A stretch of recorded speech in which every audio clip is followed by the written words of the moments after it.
offline, ini online ya. Jadi kita lanjutkan masih obat-obat yang terkait dengan eh, autonomik ya, saraf otonomik. Jadi obat-obat yang kerjanya pada organ-organ yang diinervasi oleh saraf otonom ya.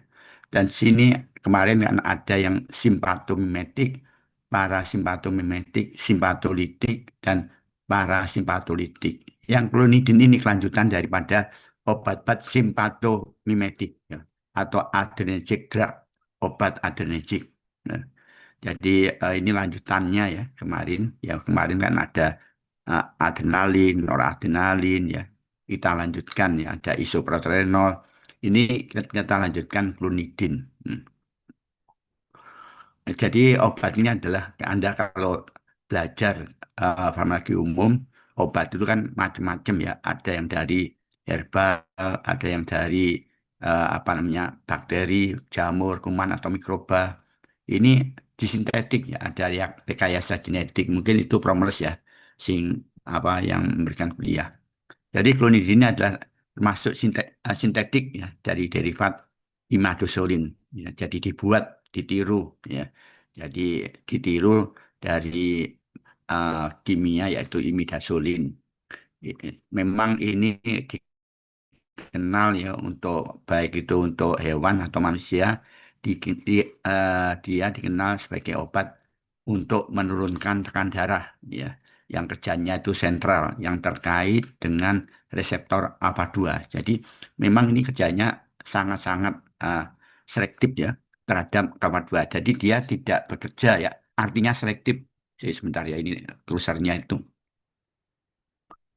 Artinya selektif itu dia hanya kerjanya hanya pada alfa 2 ya, tidak bekerja pada alfa yang lainnya. Kemarin kan Anda tahu bahwa adrenergic adrenoseptor itu ada alfa 1 alfa 2 ya, ada beta 1 beta 2 beta 3 tapi di sini kerjanya hanya pada alfa 2 ya, yang ada pada ujung saraf. Nanti ada apa namanya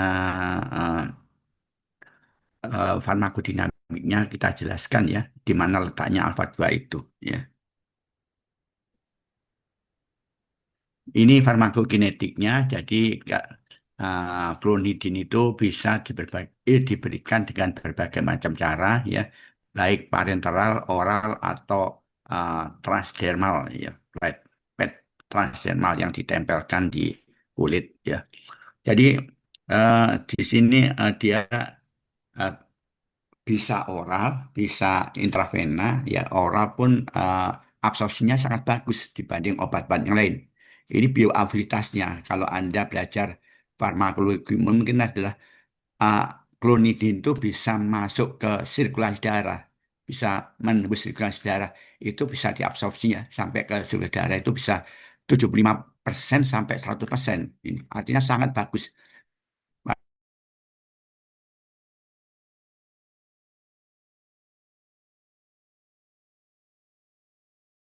Padahal intravena juga keadaan kosong. Apakah saluran pencernaan itu normal atau tidak? Jadi kalau semuanya terpenuhi mungkin bisa 100%, tapi jarang. Kalau oral itu jarang 100%. Paling maksimum 70%, 75% itu sudah bagus. Karena nanti tergantung dari penderitanya. Ya. Kalau kita lihat ini oral ya, untuk onsetnya juga lumayan cepat ya, 30 sampai 60 menit ya, dia sudah menimbulkan efek. Jadi kalau diberikan oral ya, diminumkan ke hewan atau anjing ke manusia, ini nanti antara 30 60 menit sudah timbul efek yaitu tekanan darah itu sudah turun misalnya ya. Misalnya kalau orang minum klonidin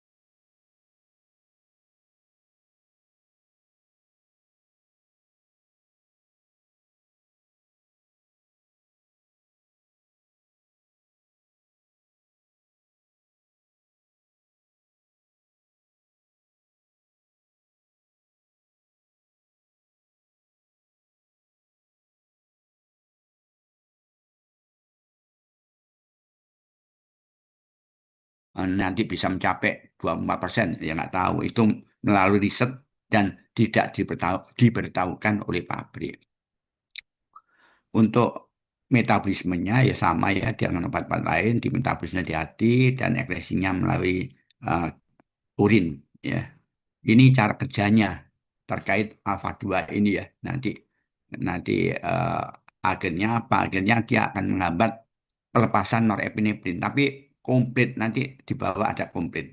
Ya, kalau norepinefrin dihambat pelepasannya, maka tekanan periferi turun, tekanan darah turun, heart rate atau kardiolin turun, ya apa namanya tekanan darah turun. Jadi turunnya itu baik sistol maupun distal ya. Jadi klonidin itu bisa menurunkan tekanan darah diastol maupun sistol. Dan ini plasmarenin ini juga turun karena ini kalau nanti norepinefrin dilepas ini terkait dengan alfa 1 ya. Jadi kalau norepinefrin lepas dihambat lepasnya maka norepinefrin tidak bisa berikatan dengan alfa 1, akibatnya ini turun ya. Tekanan perifer turun. Kalau dia tidak bisa berikatan beta 1 ini pada jantungnya ya, frekuensi atau kontraksi jantung turun, kardiak turun, tekanan darah turun. Ini kalau pada renin, renin itu beta 1 ada pada juxtaglomerular. Jadi kalau itu Ne itu nggak ada, maka tidak ada yang berkaitan dengan beta 1 yang ada pada juxtaglomerular. Akibatnya ya reninnya tidak disekresikan. Ya, akibatnya ya tidak terbentuk angiotensin sehingga tekanan darah turun. Ini ya. Nah ini komplainnya, tapi ini eh, anu ya. Jadi kalau Anda kemarin belajar itu kan ini simpatis ya. Simpatis itu ada presina, posina, noradrenalin ya lepas. Kalau noradrenalin lepas nanti kan dia ke organ-organ ya. Jadi ke alfa 1, alfa 2, beta tergantung dari organnya. Jadi kalau di sini ujungnya ini digambar seperti ini ya, ini ya. Ini gambar ini target organnya, ini target organ, ini targetnya organ. Misalnya target organnya ini adalah pembuluh darah karena adrenalin itu lebih dominan pada pembuluh darah walaupun tadi ada pada jantung. Ini adalah mekanisme kerja apa namanya klonidin ya. Bagaimana cara kerjanya klonidin ya. Jadi klonidin umumnya dia mengikat ini ya alfa 2. Jadi klonidin kalau diberikan klonidin ya obat diberikan apakah disuntikkan intravena atau oral ini akan ke sini dia ya menempel alfa 2 ini. Jadi akan mengikat alfa 2 ini. Jadi kalau ini terikat, maka ini sikli AMP ini akan dihambat pembentukannya. Ya. Jadi ini dihambat bentukannya. Jadi kalau normalnya ini nanti bagaimana sih N-alpas ya? N-alpas itu perlu kalsium. Kalsium ke sini sehingga Na itu lepas ya. Nah ini kalau klonidin itu mengikat alfa 2 dia menghambat di sini sebenarnya ada enzimnya. Dia menghambat atau menginaktivasi enzim adenosiklase, yaitu diinaktifkan. Kalau itu diinaktifkan maka tidak terbentuk siklik AMP ya ini ya. Jadi ini adenosiklase ini ya. Jadi ini diinaktivasi. Kalau ini berkaitan dengan alfa 2 ini diinaktifkan sehingga siklik AMP itu tidak terbentuk karena tidak terjadi perubahan dari ATP menjadi siklik AMP. Ini tidak terbentuk. Kalau ini nggak terbentuk, maka kalsium tidak bisa masuk. Kalau kalsium tidak bisa masuk, Na yang disimpan dalam fisikal ini tidak bisa lepas. Kalau ini tidak bisa lepas, maka tidak bisa berikatan dengan alfa 1 yang ada pada pembuluh darah. Akibatnya, ya kalau alfa 1 tidak dirangsang, nggak ada yang ngerangsang, tekan darah turun tadi ya. Periferal resistensinya turun, sehingga tekanan darah turun. Anda tahu kan? Tekanan darah sama dengan kardiak output dikalikan tahanan perifer. Jadi kalau tahanan perifer turun, ya tekanan darah turun. Itu yang kalau di pembuluh darah. Tapi tadi kan ada tiga, ya ada tiga yang bisa menyebabkan klonidin bisa menyebabkan turunnya tekanan darah. Ya, ini nggak bisa berikat dengan alfa 1, tahanan perifer turun, ya tekanan darah turun. Tapi ini juga nanti kalau ke jantung, ya ini nggak ada yang ke beta 1. Beta 1 tidak dirangsang di jantung. Akibatnya kalau nggak dirangsang ya apa namanya kontraksi frekuensinya turun. kardiak pun turun, tekanan darah turun. Dan juga tadi ada yang ketiga, yaitu ada kaitan renin. Na yang lepas ini akan berkaitan dengan beta satu yang ada pada juxtaglomerular, ya, yang nanti bisa mengaruhi sekresi daripada renin. Kalau dia nggak lepas, maka tidak ada yang berkaitan dengan beta satu yang ada juxtaglomerular, renin nggak bisa lepas, akibatnya tidak terbentuk angiotensin sehingga tekanan darah itu turun, gitu ya. Seperti ini loh. Ini tadi, ini tadi yang saya terangkan, ya. Ini ngerti enggak?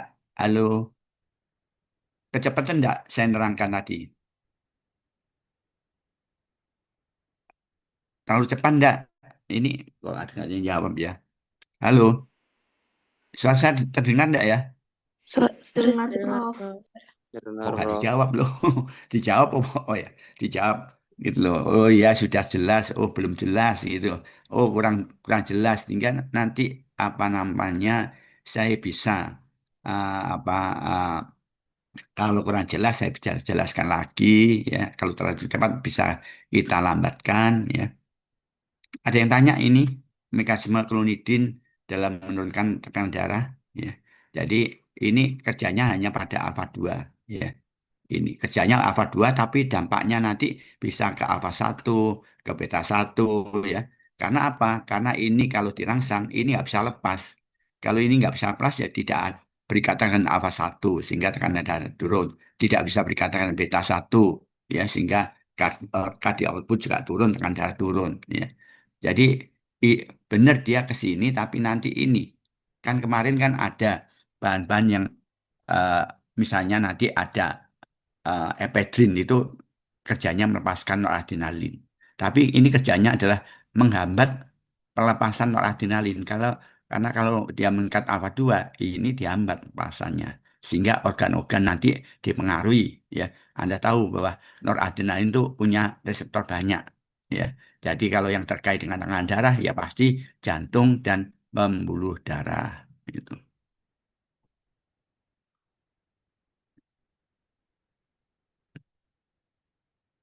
Ini ya, jadi efeknya ya, jadi sudah Anda ketahui tadi ya ke kardiovaskuler ya, pada jantungnya juga mempengaruhi karena dia menghambat NE, NE tidak dihambat ya tidak ada yang merangsang beta satu, akibatnya heart rate ya, cardiac output ya turun ya, dan juga Anda tahu bahwa apa namanya di pembuluh darah itu ya, NE nggak bisa lepas, NE tidak merangsang alfa satu ya tekanan darah turun seperti saya terang tadi. Tetapi apa namanya klonidin ini juga bisa bekerja pada CNS ya dengan mengaruhi ini sedasinya tapi ringan ya dan juga umumnya dicampurkan sebagai bahan tambahan eh, obat-obat analgesik yang sifatnya Anda nanti kalau belajar analgesik ada narkotik analgesik, non narkotik analgesik. Jadi ini sebagai bahan campuran untuk narkotik analgesik, opium misalnya morfin atau yang lainnya petidin, morfin itu dicampurkan sehingga nanti ada efek yang sifatnya potensiasi. Jadi klonidin itu bisa meningkatkan efek analgesik daripada morfin. Maksudnya seperti itu. Ya. Tapi ini ya, eh, dan juga efek dari ini bisa digunakan untuk eh, mengobati kalau ada gejala-gejala ini. Kalau orang kena morfin itu kalau nggak minum ya gejala yang timbul, sakitnya timbul ya.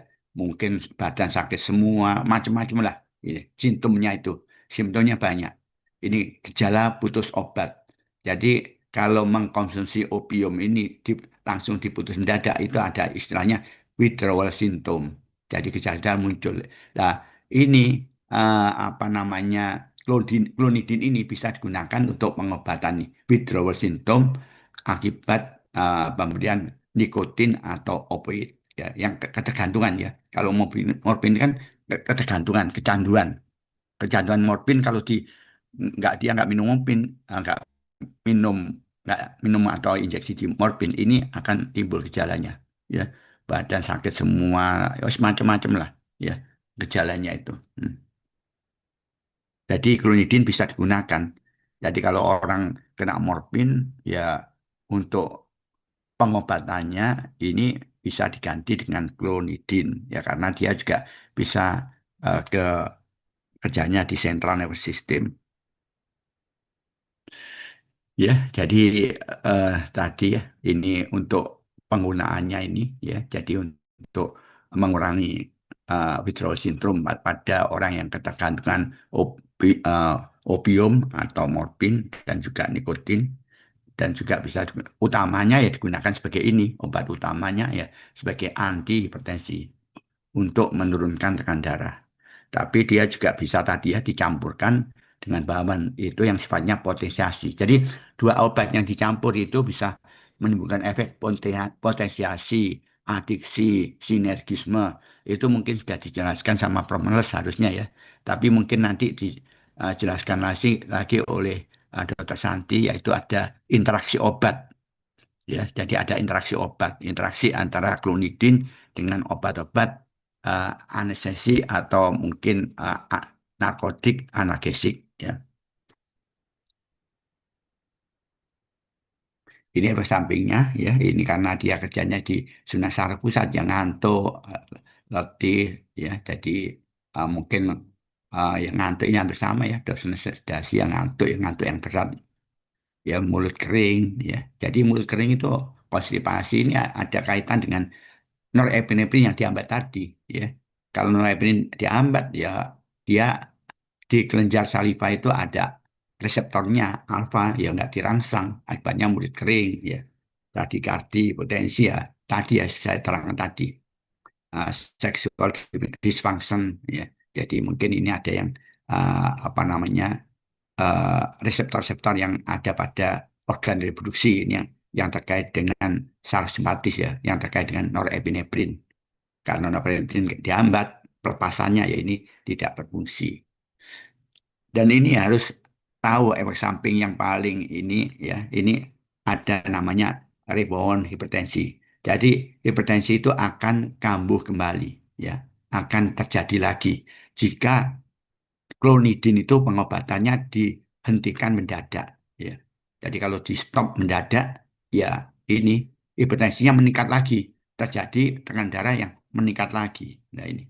Jadi mungkin untuk nyetop, untuk menghentikan itu dosisnya dihentikan pelan-pelan ya. Pelan-pelan turun sampai nanti tidak ada hipertensi ini. Jadi nggak boleh langsung dihentikan itu nggak boleh. Kontraindikasi ya jelas ya bradykardia nggak boleh karena tadi ya dia bisa menurunkan heart rate-nya itu karena klonidin bisa menghambat NA. Hipotensi ya nggak boleh karena tadi dia nggak bisa menghambat alfa satu tekanan darah turun. Jadi kalau orang hipotensi kayak kasih klonidin ya tambah lagi hipotensinya lebih berat lagi. Ini juga bradykardia macet, jantungnya berhenti ya itu. Depresi ini mungkin juga bisa apa namanya memperparah kondisi depresinya ya. Jadi ini harus dihindarkan penghentian yang mendadak ini ya. Dosisnya harus diturunkan pelan-pelan ya. Sekarang obat yang lain yaitu phenylephrine ya. Ada yang tanya sebelum ke phenylephrine silakan kalau mau tanya atau ini banyak yang nggak ikut dengarkan ya nggak dengarkan atau nggak ini semuanya itu untuk Anda ya. Ya itu bukan untuk saya ya, untuk Anda ya. Jadi obat itu penting untuk Anda. Jadi nanti kalau Anda lulus tidak tahu obat ya percuma ya. Jadi kesempatan kalau ada kuliah, kalau nggak tahu ya tanyakan. Karena nanti mau nggak mau ya sebagai dokter ya, dokter hewan, dokter gigi, dokter umum pasti ya harus tahu obat ya. Karena sakit akan diobati apa? Kalau enggak dengan obat. Ini kalau dokter ya obat. Kalau dukun itu mungkin pakai ramu-ramuan, nah, pakai yang lain ya, pakai mantra-mantra atau yang lainnya. Itu dukun. Anda kan sekolah ya, Anda kuliah ya, Anda mendapatkan ilmu obat ya. Kalau dukun nggak dapat ilmu obat, tapi dia mendapatkan ilmu yang lain, yaitu ilmu yang untuk mantra atau yang lainnya. Ini penting obat ya. Jadi Iya percuma sih, Prof. nanti kalau Anda nggak tahu obat. Ada yang tanya mungkin? Mau tanya, Prof. Oh, silakan. Berarti klonidin ini sifatnya bikin candu gitu ya, Prof? Oh Karena dia enggak, mirip sama bukan, ya, opium. keliru ya, bukan candu ya. Jadi sebenarnya enggak candu. Dia itu justru untuk yang kena morfin itu terapinya. Jadi morfin bisa diganti dengan klonidin ini karena dia kerjanya di central nervous system. Tapi memang ada obat-obat yang namanya withdrawal syndrome. Jadi kalau ini ya bukan ini sebenarnya bukan withdrawal syndrome ya, bukan gejala putus obat. Eh, Obat diputuskan nggak apa-apa. Kalau morfin obat diputuskan timbul simptom yang tidak enak di tubuh penderita. Kalau ini enggak, ini hanya tekan darahnya aja, yang lainnya nggak dipengaruhi. Jadi kalau obat ini dihentikan, tekan darah itu langsung naik. Itu namanya rebound. Itu. Banyak obat-obat seperti itu. Banyak obat-obat yang obat dihentikan nanti sakitnya kambuh lagi, ya akan terjadi penyakitnya itu akan terjadi lagi. Itu namanya rebound. Ya, tapi nggak ke yang lain-lainnya. Kalau morfin itu diputuskan, gejalanya mau macam-macam yang timbul. Karena itu orang yang sudah kecanduan morfin, apapun dilakukan demi untuk mendapatkan morfin atau narkoba. Kali ini enggak, ya. Ini hanya tekan darahnya aja akan naik kembali, ya, akan naik kembali, ya. Jadi kalau nanti minum obat, ya mungkin turun kembali. Tapi sebaiknya jangan dikasih klonidin, dikasih obat-obat antihipertensi yang lain. Banyak obat-obat seperti kemarin ya, nanti ada prazosin atau yang lainnya itu. Itu bagus ya pertanyaannya. Jadi saya harapkan seperti ini ya. Jadi kalau nggak tahu ya tanya ya. Jadi ini bukan eh, kayak morfin ya, bukan. Ini justru sebagai terapi ya alternatif untuk morfin ya supaya ini nanti kecanduannya itu hilang kalau dikasih obat ini. Ya, withdrawal syndrome-nya itu hilang karena dia larinya ke CNS. Dia bisa mengorek kalau kecanduan morfin, kalau diputus obatnya nggak minum morfin, itu tubuh itu rasa sakitnya seperti digebuk itu, ya katanya ya saya juga nggak seperti itu ya. Jadi katanya mungkin ya mengkonsumsi gimana kalau sudah waktunya perlu morfin ya. Jadi sakitnya nggak karuan katanya seperti itu sampai ada kata-kata sakau. Sakau itu ya macam-macam itu gejalanya ya. Itu mungkin ada lagi yang tanya sebelum Makasih, kita Prof. lanjutkan ke yang ini. Ya, ini ya kita beralih ke phenylephrine ya. Jadi phenylephrine ya seperti obat-obat yang lain ya. Ini juga termasuk sintetik juga seperti klonidin ya, symptomatic drug ya. Jadi terkait dengan organ-organ yang diinovasi oleh simpatis. Tetapi tadi ya kalau tadi alfa 2 ini alfa satu. Ini kerjanya hanya pada alfa satu. Sehingga organ-organ yang ada alfa satunya nanti kalau penelprin disuntikkan atau diberikan pada hewan atau ini organ-organ yang mempunyai alfa satu itu yang dipengaruhi. Misalnya tekanan darah pasti tekanan darah akan meningkat karena pembuluh darah punya alfa satu. Mata akan terjadi midriasis pasti ya. Karena apa? Karena di mata itu ada autodilator, ada alfa satunya. Jadi alfa satu nanti kalau Anda tahu ingin memahami bagaimana sih pengaruh penilaian, ya harus tahu alfa satu itu letaknya di mana saja, organ apa saja, ya. Selain oh dia ada di siminter, oh dia ada di saliva, jadi harus tahu semuanya. Sehingga kalau dikasih phenylnephrine, maka organ-organ yang mempunyai alfa satu ini yang akan dipengaruhi, yang akan timbul respon. Ya itu tadi. Kalau pada mata, apakah pengaruh penelpin pada mata? Iya, karena pada mata ada otot yang namanya dilatator pupil atau otot radialis. Itu ada alfa satunya. Kalau ini diteteskan pada mata, ini terikat, maka dilatatornya itu kontraksi. Maka pupil itu akan melebar yang namanya midriasis. Itu. Oh ini kok bisa masuk menteri? Iya, di pembuluh darah itu ada alfa satu. Kalau dirangsang, ya, jadi masuk. Kemarin kan ada apa namanya? Ada kuliah. Ya, jangan seperti ini sebenarnya. Nanti sampai farmakodinamiknya. Bagaimana sih kalau alfa satu dirang? Oh, alfa satu dirangsang nanti ada terkait dengan fosfolipase C. Dia mengaktifasi fosfolipase C. Kalsium itu pelepasan kalsium meningkat, deasetyl meningkat, terjadi aktivasi protein kinase C, sehingga nanti dua-duanya ini akan menyebabkan fosforilasi protein, sehingga akan terjadi ikatan aktin-myosin, sehingga terjadi kontraksi. Kalau di sini terjadi vasokonstriksi, tekanan darah itu meningkat. Kalau di mata terjadi kontraksi di lateral pupil, terjadi pelebaran pupil, pupil midrasis, gitu ya. Dan juga karena dia bersifat vasokonstriksi, maka ini bisa digunakan untuk apa, mengurangi atau menghilangkan nasal kongesti atau ukuran kongesti yang obatnya dikenal dengan nama nasal dekongestan. Ya, jadi phenylephrine bisa digunakan untuk nasal dekongestan karena dia bisa mengurangi atau menghilangkan kongesti. Kongesti itu bendungan darah. Ini kongesti terjadi karena pembuluh darah itu mengalami vasodilatasi. Ya, jadi kongesti terjadi karena vasodilatasi. Vasodilatasi karena obat-obat phenylephrine itu menyebabkan vasokonstriksi, maka vasodilatasi itu dihilangkan, dilawan, dihilangkan. Ya, kalau hilang, kongestinya hilang, karena itu dikasih kata-kata dekongesti. Jadi phenylephrine sebagai obat dekongesti.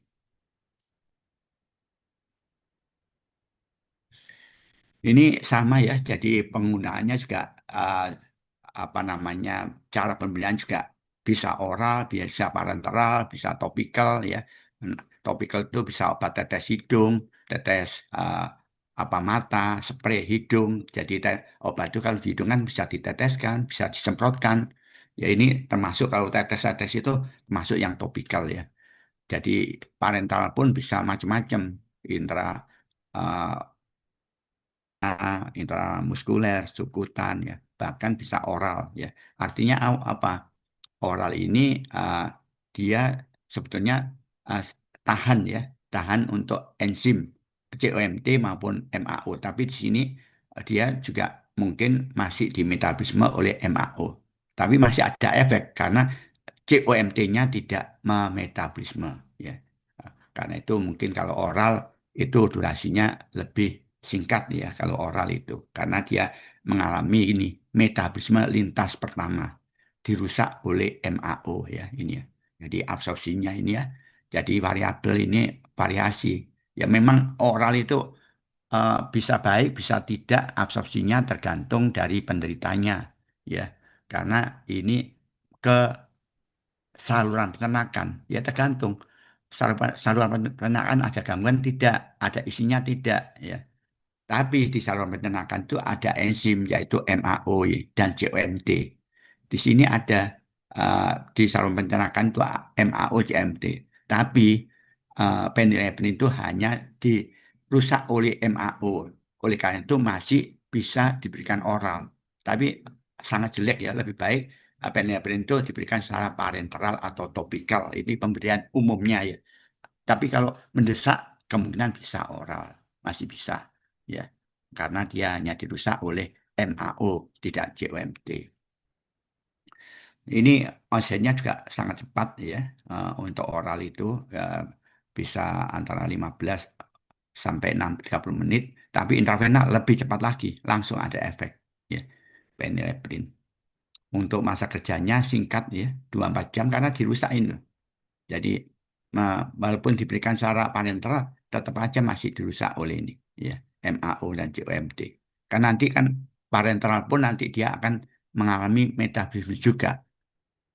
Intravena, iya, dia langsung masuk dalam darah, tapi nanti distribusi yang lain-lainnya metabolisme juga nanti akan dimetabolisme oleh MAO juga, ya, ekskresi melalui urin. Ini cara kerjanya, ini sebetulnya sama dengan adrenalin untuk ketika dia merangsang alfa satu. Jadi semua obat yang merangsang satu itu sama dengan phenylephrine. Ya. Seperti saya terangkan tadi ya.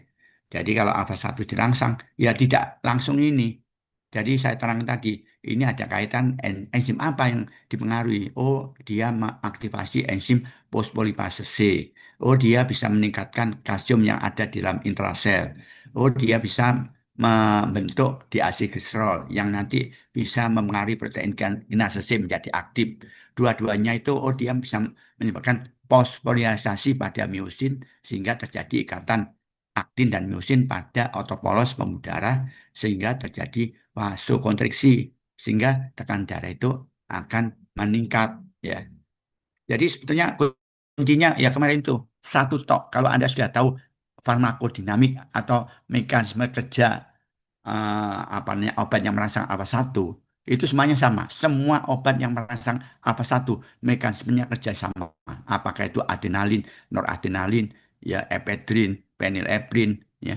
Jadi semua obat yang bisa merangsang alfa satu dia akan meningkatkan kadar darah, ya. Epedrin, noradrenalin, adrenalin, phenylephrine atau obat-obat yang lain yang bisa merangsang alfa satu dia nanti akan meningkatkan kadar darah dengan mekanisme kerja yang sama ya yang sama ya ya ini sama aja ini kalau vasokonstriksi ya jelas tekanan perifer itu meningkat ya resisten perifer meningkat ini kan pengaruh dari pembuluh darah itu mengecil atau melebar kalau mengecil vaso itu pembuluh darah kontriksi kontraksi atau polosnya menyempit ya vasokonstriksi kalau vasodilatasi dilatasi itu melebar lumen pembuluh darah itu melebar karena apa relaksasi otopolos pembuluh darah ya jadi kalau vasokonstriksi ya tahan perifer meningkat kalau vasodilatasi tahan perifer turun kalau meningkat itu tekanan darah itu meningkat kalau tahan perifer turun vasodilatasi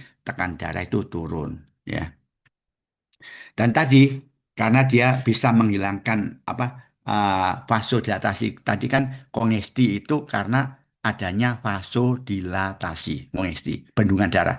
Jadi kalau pembuluh darah itu melebar, darah itu akan terkumpul dalam pembuluh darah yang namanya kongesti.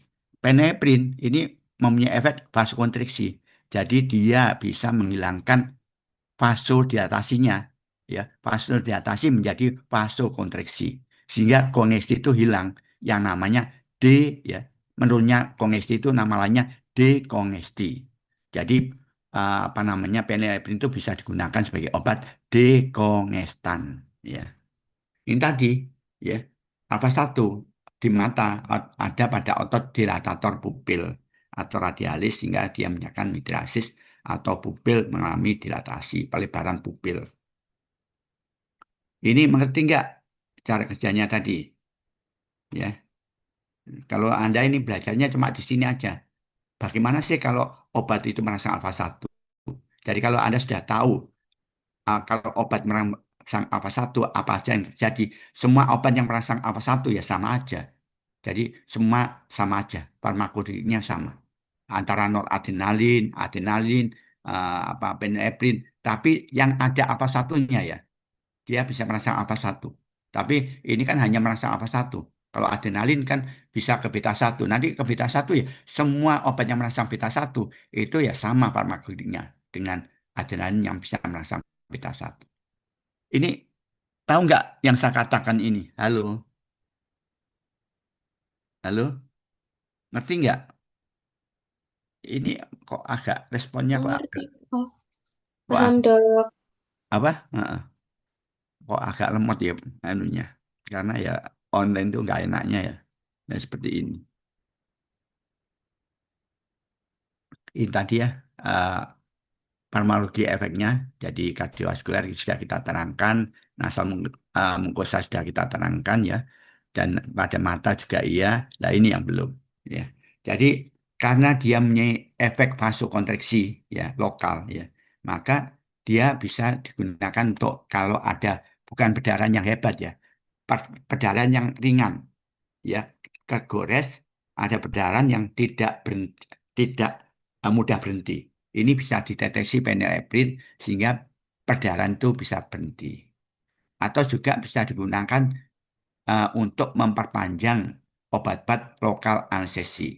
Misalnya prokain, lidokain, ya, silokain. Jadi nanti kalau dicampurkan dengan phenylephrine, jadi nanti obat lokal anestesi itu menjadi panjang. Karena apa? Karena phenylephrine menyebabkan apa namanya vasokonstriksi ya karena phenylephrine menyebabkan vasokonstriksi akibatnya apa? Akibatnya obat-obat anestesi lokal yang disuntikkan tadi ya, yang di tempat suntikan itu sudah terjadi pemberiannya vasokonstriksi, sehingga obat-obat anestesi lokal, apakah lidokain, prokain, ini dihambat absorpsinya. Kalau dihambat absorpsinya, maka obat ini akan tinggal lama di sini, sehingga efek lokalnya, yaitu efek lokal anestesiknya akan lebih panjang, yaitu. Jadi dia bisa panjang ya. Jadi ini sifatnya juga mungkin sebagai potensiasi ya. Potensiasi karena penelpin tidak mempunyai efek anestesi, lokal anestesi, tapi dia bisa memperpanjang, meningkatkan efek daripada obat-obat lokal anestesi. Karena itu eh, interaksi obatnya dinamakan potensiasi. Ya, yaitu ya ini sudah kita terangkan untuk nasal dekongestan ya. Bagaimana cara kerjanya tadi sudah ya, karena ini adanya vasokonstriksi sehingga vasodilatasi dihilangkan, kongesti hilang, dinamakan dekongestan. Ini yang umumnya kalau Anda alergi ya, ada radang pada sinus ya, mungkin flu ya, kena flu, influenza, hidung itu menjadi buntu ya, buntu. Jadi nggak bisa napas. Ya bukan asma ya, bukan. Lain. Kalau asma itu di bronkusnya, ini di saluran pernapasan ya. Di ah, karena penyebabnya adalah pembuluh darah hidungnya itu mengalami vasodilatasi. Ini juga gitu ya. Jadi bisa digunakan untuk mata merah itu ya. Jadi mata merah itu karena vasodilatasi ini bisa dikurangi dengan obat tetes mata dengan phenylephrine ya. Dan dia juga bisa digunakan untuk apa namanya obat-obat yang bisa menekan midriasis untuk pemeriksaan mempermudah pemeriksaan pada mata ya. Hipotensi atau shock ya. Ini juga bisa meningkatkan tekanan darah ya karena ini vasokonstriksi tapi tidak sekuat apa noradrenalin ya atau adrenalin ya. Bisa juga bukan ditambahkan, tapi lebih baik kalau ada adrenalin, noradrenalin ya kasih adrenalin, noradrenalin. Hemostasis ya. Jadi di sini juga bisa ya uh, untuk uh, apa namanya epistaxis itu orang mimisan itu ya, mimisan itu juga bisa dihentikan ya karena ada perdarahan ya. Ini hemostasis yang perdarahan ya. Jadi bisa menghambat perdarahan yang ada pada hidung ya atau pada sinus itu ya atau pada waktu operasi. Ini tadi juga sudah kita bicarakan jam lokal anestesi ini sudah kita bicarakan. Ini efek sampingnya ya. Jadi ya jelas ini ya, karena merasa apa satu ya jelas hipertensi. Hati-hati menggunakan apa namanya phenylephrine sebagai tetes. Tetes hidung pun nanti kalau diabsorpsi sistemik ya akan terjadi hipertensi.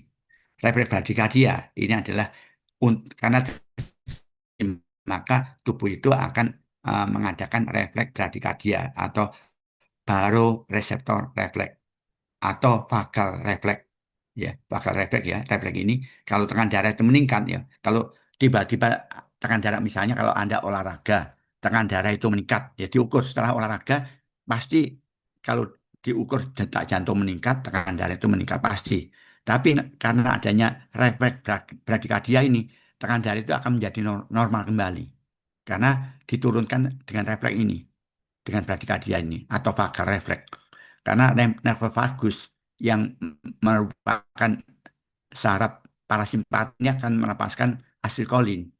Asilkolin yang lepas itu akan berikatan dengan M3 di pembuluh darah sehingga tekanan darah turun dan berikatan dengan M2 yang ada pada jantung, kardia output turun ya. Sehingga di sini untuk melawan adanya hipertensi akibat apa pemberian norepinephrine. Jadi ini tujuannya adalah mengcounter terjadinya hipertensi akibat penelprin. Jadi dalam tubuh kita sudah disiapkan. Kalau tekanan darah itu meningkat, ada ini. Kalau tekanan darah turun, maka untuk meningkatkan ada namanya refleks takikardia atau simpatoadrenal discharge, di mana adrenalin itu dilepaskan dari kelenjar medula adrenalis dalam kondisi hipotensi. Jadi kalau Anda mengalami hipotensi, kalau tubuh kita normal, ya tekanan darah tiba-tiba turun, maka tubuh itu akan meningkatkan, yaitu dengan refleks takikardia. Ya.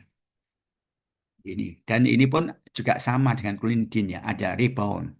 Jadi kalau nanti diberikan dalam waktu yang lama, dihentikan, maka kondisi itu akan timbul kembali.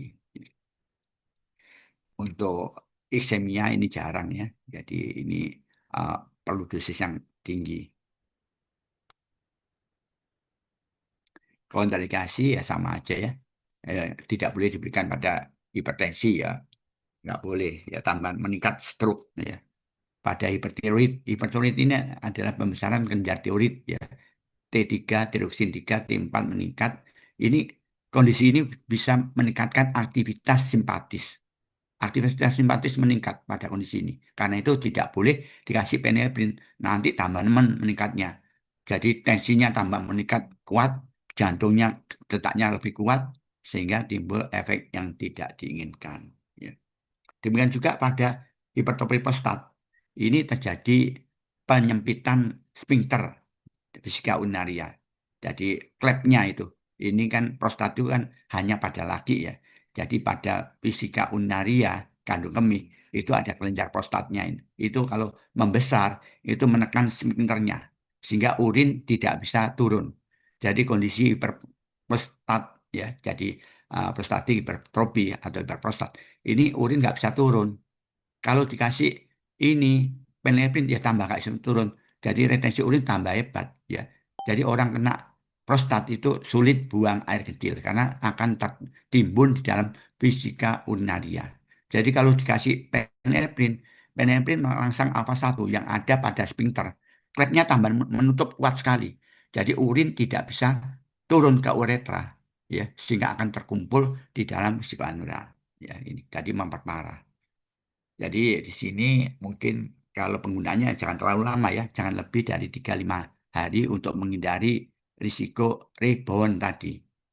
Jadi untuk kampungnya paling enggak sehari 2 hari ya, dan nggak boleh digunakan terus-menerus tambah parah nanti. Hidung buntunya tambah buntu lagi, ya lebih nemen lagi.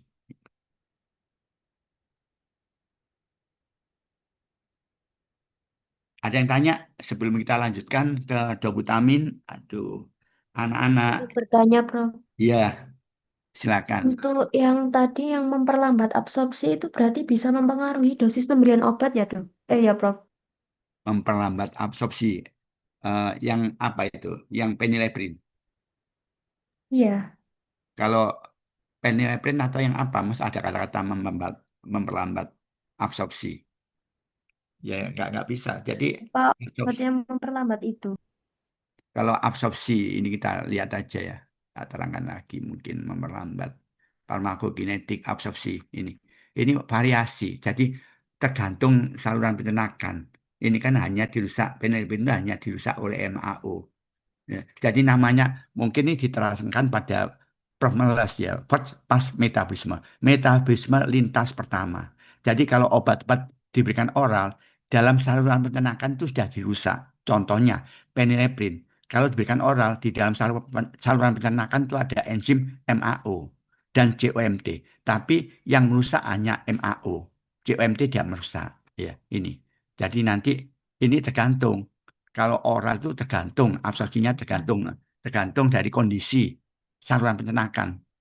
Apakah ada makanannya? Karena interaksi itu tidak hanya dengan obat saja. Misalnya obat-obat itu berinteraksi dengan makanan, sehingga bisa terhambat absorpsinya.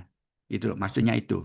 Misalnya obat-obat tetrasiklim diminum itu jelek. Kalau di dalam saluran pencernaan itu ada isinya, terutama ada makanan yang mengandung kalsium. Karena tetrasiklim itu akan diikat oleh kalsium sehingga tetrasiklim tidak diserap.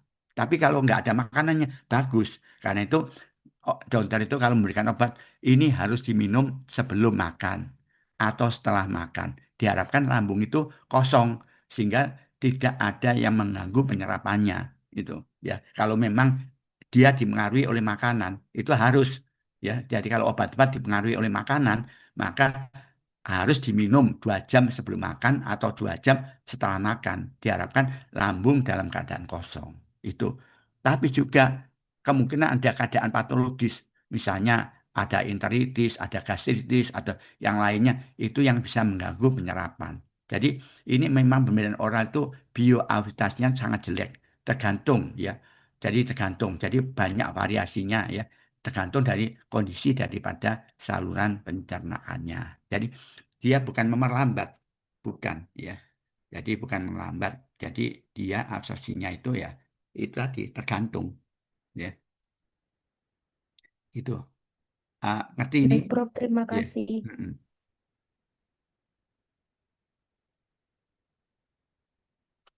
Ini vitamin ya. Jadi kalau tadi yang hanya merangsang alfa satu, kalau ini sintetik ya. Jadi memang obat-obat ini banyak yang sintetik karena yang memproduksi kan negara Eropa, Amerika itu banyak bukan dari alam jarang karena dia nggak punya sumber daya alam yang seperti Indonesia. Indonesia itu sumber daya alam itu paling lengkap di dunia ya, di dunia. Tapi paling miskin di dunia ini repotnya karena banyak demo-demo, banyak miskin-miskin itu sehingga demo ya. Jadi tapi demo nggak boleh merusak. Kenapa? Anda cari apapun ini pengalaman saya. Saya itu kan sekolah di Jepang 5 tahun, di Korea setahun. Di, itu saya dilihat di Jepang, dia kaya, tapi nggak punya apa-apa. Nggak ada nikel, ya, nggak ada emas, nggak ada minyak, nggak ada gas. Semuanya itu import, import ya. Tapi kaya.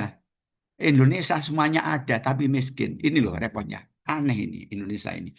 Ya, kaya ini kaya di dunia. Negara-negara lain itu sebenarnya takut. Ya, Amerika itu juga takut itu. Karena itu eh, apa diprovokasi yang orang-orang dalam provokasi sehingga bertengkar terus ya nggak akan maju-maju Indonesia itu kalau seperti itu terus ya. Ini takut. Australia takut. Semuanya takut. Posisinya penting, lautnya luas. Cina pun takut sebetulnya. Karena jika mendekati kemarin Anda tahu posisi Presiden Prabowo itu sejajar dengan Cina, dengan Rusia, ya Putin, dan Jinping, ya dengan itu sejajar. Memang dia yang mengakui, ya Jepang pun mengakui, ya mengakui Indonesia itu kaya raya. Tetapi kenapa negaramu itu miskin, itu loh. Ya, kenapa ini tanggung jawab Anda, ya. Anda nanti generasi penerus. Kalau saya kan sudah umur saya itu 69 ya. Ya, mungkin nggak ngurusi. Kalau Anda itu umur Anda mungkin puluhan ya 20 lebih ya harus mengurusi ini karena nasib Anda itu tergantung dari kondisi negara Anda. Kalau negara Anda hanya kayak gini ya bisa pilot, Anda nggak bisa kerja ya cuma sekolah ini. Ya, ya. Kaya apapun bisa ya. Kalau Anda di luar, Anda pernah keluar, itu buah itu hanya apa? Hanya anggur, apel, itu aja. Nggak ono kates, nggak ono jeruk. Jeruk pun hanya satu macam. Kalau di sini jeruk itu macam-macam. Ada jeruk Bali, jeruk macam-macam lah. Jeruk yang besar, jeruk yang kecil. Ada salak, ada durian. Wis puluhan macam. Di sana itu hanya nggak sampai 5 macam buahnya itu. Ya. Jadi kita itu sebenarnya dikaruniai sumber daya alam yang hebat, tapi SDM-nya rendah, ya. Jadi SDM yang rendah itu sifatnya itu ya merusak, nggak pikirannya itu pendek, ya. Jadi nggak bisa apa-apa, sehingga cepat pikirannya itu bisanya itu pikirannya hanya uang, uang, uang itu. Gimana caranya mencari uang yang mudah gitu. Kalau SDM yang berkualitas ya, dia gimana caranya kerja untuk mendapatkan uang, bukan untuk mendapatkan uang yang mudah. Bagaimana cara kerja keras ya. Ini. Ini untuk Anda ini bukan nggak terkait dengan kuliah, tapi terkait dengan pengalaman saya ya. Jadi memang cari uranium ada itu. Takutnya itu di Irian itu gudangnya uranium untuk senjata nuklir. Itu gudangnya di Irian. Irian itu jadi rebutan nantinya itu. Ya, karena itu eh, banyak sebetulnya banyak supply ke orang-orang itu yang OKB atau apa itu yang itu senjatanya ya dari negara-negara yang ingin merusak Indonesia itu. Karena Irian tuh kaya macam-macam sumber dayanya, alamnya juga sangat dasar, minyaknya juga banyak. Ya, emasnya Anda tahu, Freeport itu berapa ribu ton yang sudah ditarik ke Amerika. Ya, Freeport itu sebenarnya bisa untuk seluruh orang Indonesia cukup dengan Freeport itu tadi.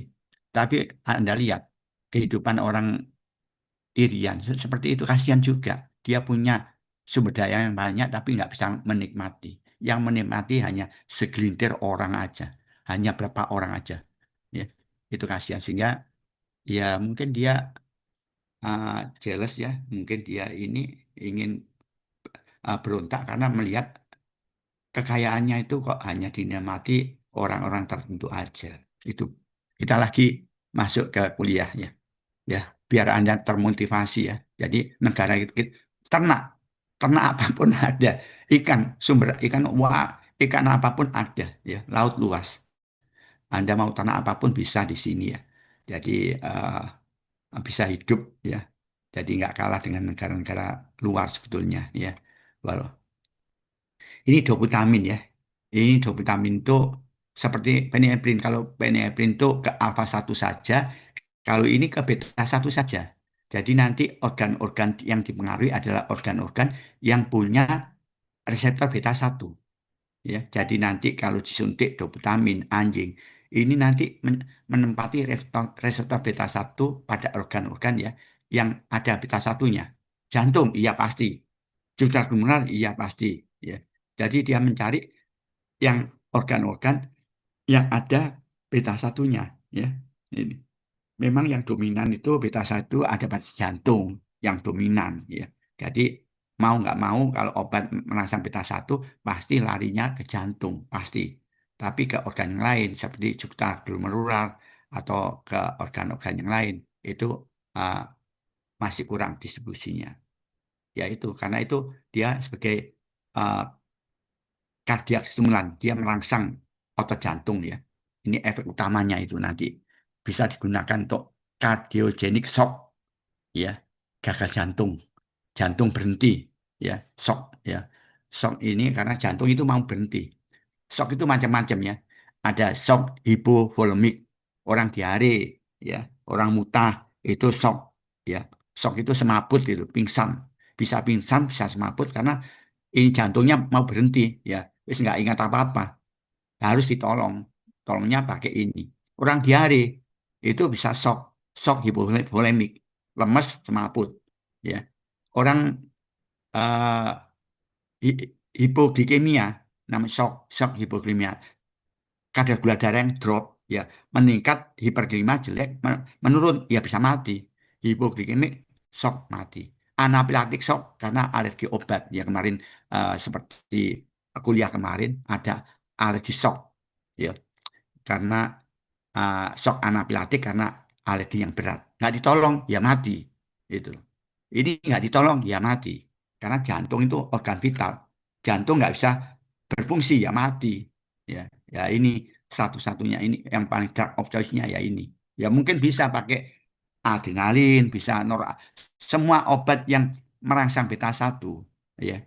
Apakah pakai adrenalin, noradrenalin, epinefrin, yang lainnya. Ini bisa untuk shock kardiogenik, tapi ini emang yang paling bagus karena efeknya hanya pada beta satu. Nanti kalau pakai adrenalin dia ke alfa 2-nya. Shock nanti bisa ke alfa 2-nya, ke alfa satu, ke beta 2 ya. Kalau ini khusus ke jantungnya ya.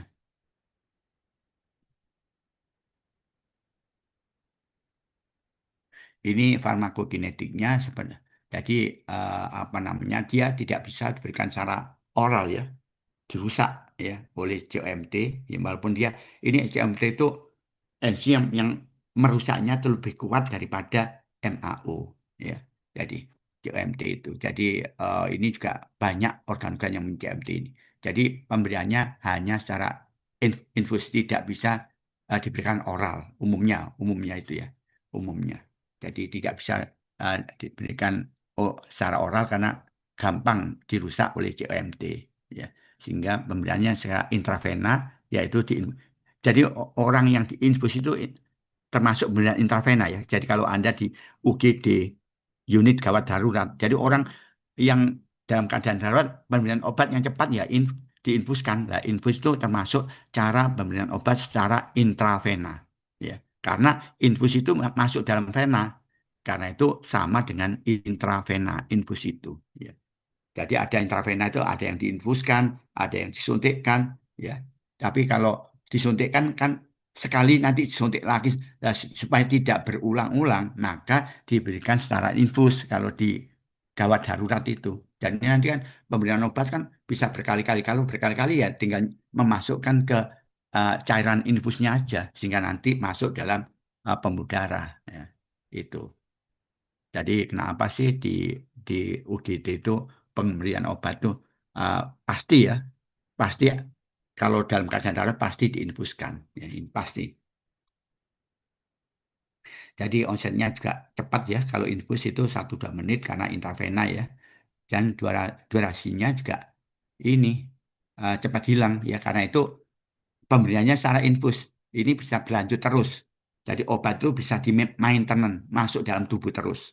Ya, karena waktunya singkat ya. Dari durasi singkat. Dalam 2 menit obat itu sudah hilang. Tapi kalau diinfuskan ini dipertahankan. Obat masuk terus ya.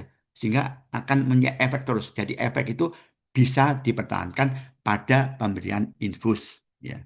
Apakah anjing itu ya iya ya. Jadi nanti dalam kondisi tertentu anjing itu harus juga Anda bisa menginfus ya. Bisa memberikan obat secara infus ya. Bukan disuntikkan aja, tapi menginfus juga harus bisa ya.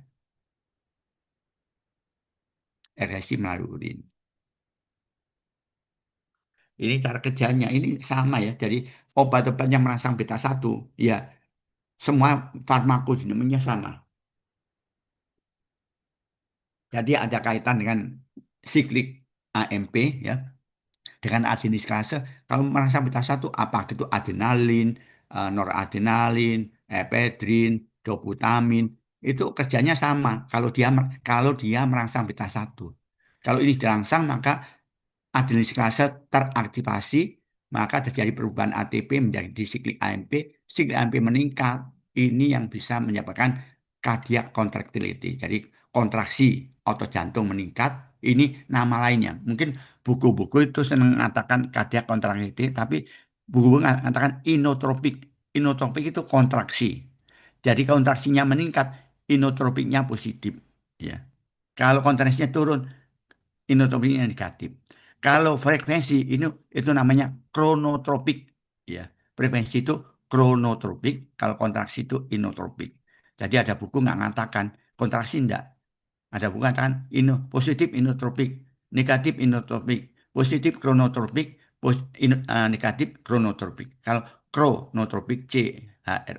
Jadi kronotropik itu adalah frekuensi. Karena di jantung itu ada kontraksi, ada frekuensi, ada konduksi. Ya, jadi kalau kontraksinya meningkat ya pasti kardiosmol meningkat ya. Darah yang dipompa oleh jantung itu akan meningkat sehingga tekanan darah ini juga akan meningkat ini. Jadi eh, doputamin ya bisa meningkatkan tekanan darah ya. Karena dia sifatnya tapi tekanan darah yang apa namanya yang sistol meningkat. Karena tekanan darah itu kan ada dua, tekanan darah sistol dan ada tekanan darah yang diastol. Ya, diastol itu yang dipengaruhi pembuluh darah. Ini enggak mengaruhi dopamine tidak mempengaruhi pembuluh darah karena dia tidak merangsang alfa 1. Ya, dia tidak merangsang alfa 1, dia tidak berpengaruh pada pembuluh darah, tidak mempengaruhi tekanan darah yang diakibatkan oleh tahanan perifer. Dia mempengaruhi tekanan darah yang dipengaruhi oleh cardiac output. Ya, ini catatannya ya. Jadi dia bisa memperbaiki cardiac output ya. Jadi uh, mungkin di sini ya bisa mempengaruhi tanpa mempengaruhi heart rate-nya. Jadi hanya mempengaruhi kontraksinya tanpa hanya mengaruhi kontraksinya tanpa mempengaruhi frekuensinya. Atau mungkin blood pressure kurang dipengaruhi. Ya meningkat tapi meningkatnya tidak signifikan karena hanya ke beta 1-nya aja ya. Sehingga tekanan darah itu pengaruhnya tidak begitu kuat. Tidak seperti adrenalin ya, noradrenalin. Ini cara kerjanya ya. Jadi seperti yang kata tadi, kalau semua obat yang berkaitan dengan beta 1, apakah itu adrenalin, noradrenalin, ya, epedrin, yang beta 1 ini, ini akan meningkat. Ini meningkat sehingga AMP meningkat ini nanti yang bisa menyebabkan apa namanya uh, miosin polarisasi sehingga kontraksi otot jantung meningkat. Tetapi ada juga uh, buku yang lain menyebutkan siklia AMP meningkat. Ini akan mengaruhi enzim PKA ini, protein kinase A, ya. Jadi protein kinase E yang bisa menyebabkan kalsium ini masuk. Kalsium intrasel meningkat, nanti berkaitan dengan kalsium kalmodulin, nanti terjadi miosin fosforisasi. Jadi kalau kalsium kalmodulin sebetulnya ada MLCK menjadi aktif sehingga akan menyebabkan miosin fosforisasi sehingga terjadi ikatan aktin dan miosin. Akibatnya terjadi kontraksi otot jantung meningkat itu ya. Jadi ini sebetulnya di perannya sama ya. Seperti alfa 1 ya. Alfa 1 kalsium meningkat, ya silia AMP meningkat, ya protein kinasasi meningkat ya sama ya. Akibatnya ke miosinnya. Kalau ini AMP ya. Kalau ini AMP, bukan diacylglycerol, bukan protein kinasasi. Ini AMP-nya meningkat ya. Sehingga AMP meningkat ini. Ini perannya di sini.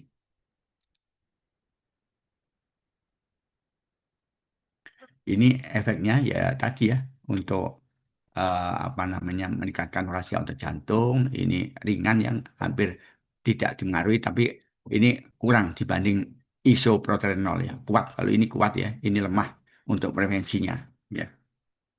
Jadi ini juga menurunkan berat badan juga lemah ya, ringan lemah ya. Karena uh, walaupun dia tidak karena dia hanya merangsang beta 1, tidak merangsang beta 2-nya. Kalau ini turun karena kan vasodilatasi itu bisa karena rangsangan beta 2, karena hambatan alfa 1. Tapi dia hanya ke beta 1 aja, sehingga lemah, nggak ada pengaruhnya. Ini bisa memperbaiki aliran darah ya, dengan meningkatkan cardio output tadi ya. Jadi kalau pompa jantung itu meningkat, ya aliran darah juga akan meningkat. Ini penggunaannya untuk cardiac shock tadi ya. Untuk cardiac shock, ya, ini hampir sama ya. Akut heart failure, gagal jantung yang akut, ya.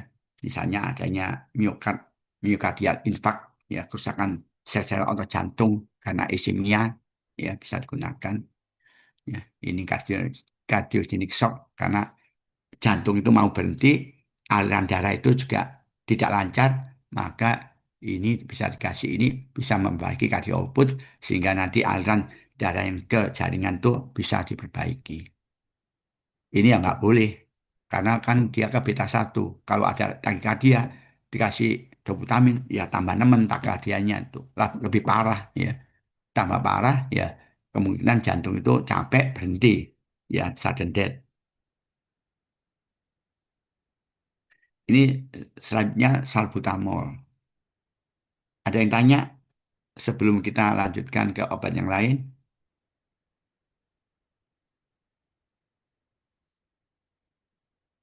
Kalau nggak ada yang tanya, ya kita teruskan. Ini kalau salbutamol ini adalah obat-obat yang hanya merangsang beta 2. Anda tahu, sebetulnya beta 2 itu banyak organ-organ yang punya beta 2. Tapi obat yang merangsang beta 2 larinya itu banyak ke bronkus, ya, ke bronkus. Beta 2 yang ada di bronkus, ya. Beta 2 itu banyak ada di pembuluh darah ada, di pembuluh darah ada, di uterus ada, pembuluh darah di uterus, terus di saluran pencernaan ada, ya. Jadi banyak.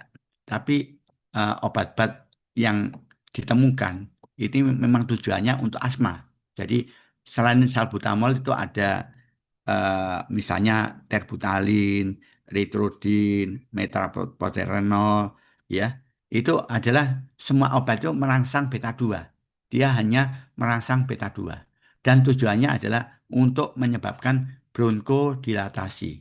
Sehingga obat-obat yang merangsang beta 2 ini umumnya digunakan untuk terapi asma. Ya, untuk asma. Apakah anjing ada asma? Ada. Ya, jangan nggak sampai nggak tahu. Ya, anjing itu ya ada asma, ada hipertensi, ada diabetes sama aja dengan penyakit manusia, ya. Karena anjing itu juga punya saluran pernapasan. Kalau dia nggak punya saluran pernapasan, baru dia bisa tidak terjadi asma. Kalau dia tidak punya pankreas, baru tidak kena diabetes, ya. Kalau dia tidak punya pembuluh darah, tidak punya jantung, mungkin dia bebas dari hipertensi. Sama, dia hidup karena ada organ vital seperti manusia, punya otak, punya jantung, punya ginjal, ya. Jadi obatnya hampir sama juga, ya. Apalagi kalau ada penyakit yang sifatnya degeneratif, ya. Jadi kan penyakit itu ada infeksius, ada non-infeksius. Jadi hipertensi, diabetes, asma itu sebetulnya penyakit yang non-infeksius, ya. Bukan karena infeksi mikroba, ya. Ini tadi ya tempatnya ya, paling dominan sini, tapi ada juga di uterus.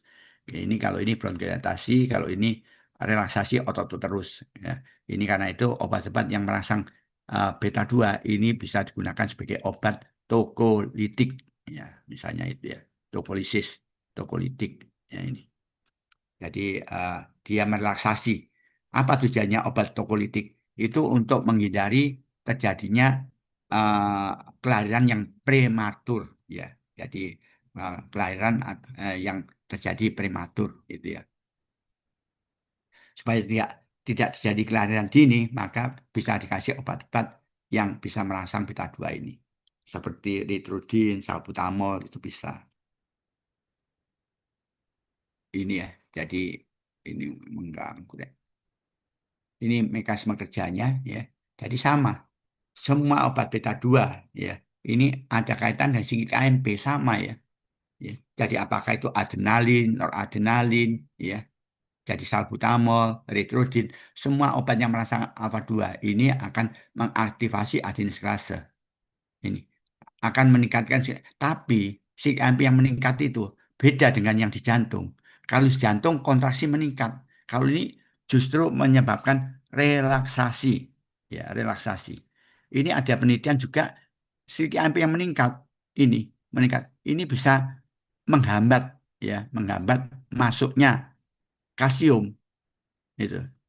Jadi ada seperti itu juga. Eh, karena dia mengaruhi PKA, ya seperti PKA-nya jantung tadi. Itu kebalikan, ya. Jika kalau di pembuluh darah itu kebalikan. Dia mengatur PKA, dia menghambat kalsium sehingga terjadi relaksasi pada otot polos bronkus sehingga terjadi bronkodilatasi. Gitu. Dan juga beta 2 itu kemarin ya sudah saya terangkan pada mast cell itu punya beta 2. Jadi kalau dirangsang, maka histamin itu tidak lepas dari mast cell. Ini kan mast cell itu kan gudangnya histamin, ya.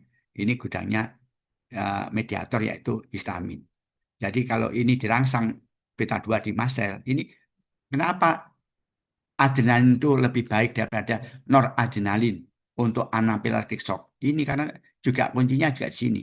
Karena adrenalin bisa merangsang beta 2, ya adrenalin bisa, tapi kalau noradrenalin tidak merangsang beta 2, sehingga dia tidak menghambat histamin. Kalau adrenalin menghambat histamin, sehingga anaphylactic shock itu lebih bagus dikasih adrenalin daripada noradrenalin.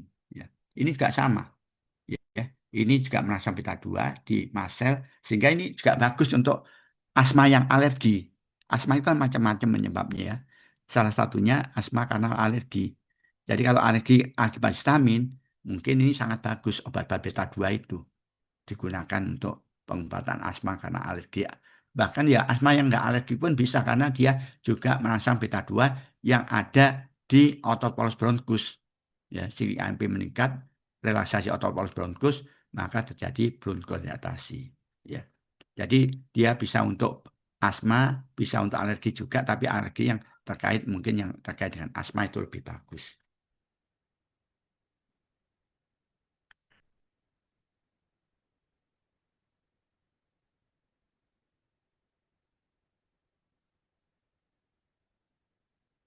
Maaf ini kok macet ya, kenapa ya kok laptop ini? Sebentar ya, ini macet ini, error ini laptop saya tuh. Padahal ini saya beli baru lagi. Ini sudah error ini, nggak bisa apa-apa nih, kenapa sih ini? Oh ini bisa, ini sama aja, sama dengan tadi. Ini farmakokinetiknya ya. Jadi baik itu salbutamol, ridodin, terbutalin itu sebaiknya memang obat-obat asma obat-obat asma itu sebaiknya diberikan inhalasi, nebulizer, dihirup ya, dihirup. Ya bisa oral, bisa epedrin oral ya. Intravena juga bisa. Jadi kalau ingin cepat ya intravena atau dihirupkan inhalasi. Ya. Jadi untuk asma yang berat, yang perlu penanganan cepat, ya nggak bisa inhalasi. Mau nggak mau ya harus disuntik intravena. Ya. Jadi harus intravena sehingga bronkodilatasinya itu lebih cepat. Ya. Kalau ini kan onsetnya untuk inhalasi itu 5-15 menit. Tapi kalau intravena itu mungkin ya hanya 2 menit, 1 menit sudah ada efek. Ya. Kalau nanti nunggu sampai 10 menit, ya keburu mati penderitanya itu. Kan kalau asma berat ya bisa, asma itu ya juga bisa mematikan karena tidak bisa bernapas, ya kurang oksigen, sampel oksigen nggak ada, ya jantung ya nggak bergerak ya, karena kan semua organ itu perlu oksigen. Ya. Durasinya itu sekitar 4-6 jam ya. Metapnya di hepar, aksinya di urin. Ini penggunaannya untuk asma yang akut ya. Jadi asma yang akut. Jadi asma itu ada yang kronik, ada yang akut ya. Kalau yang akut itu ya bisa, kalau nggak ada ini, nggak ada obat-obat yang merangsang beta 2, ini bisa juga pakai adrenalin. Adrenalin itu uh, onsetnya cepat.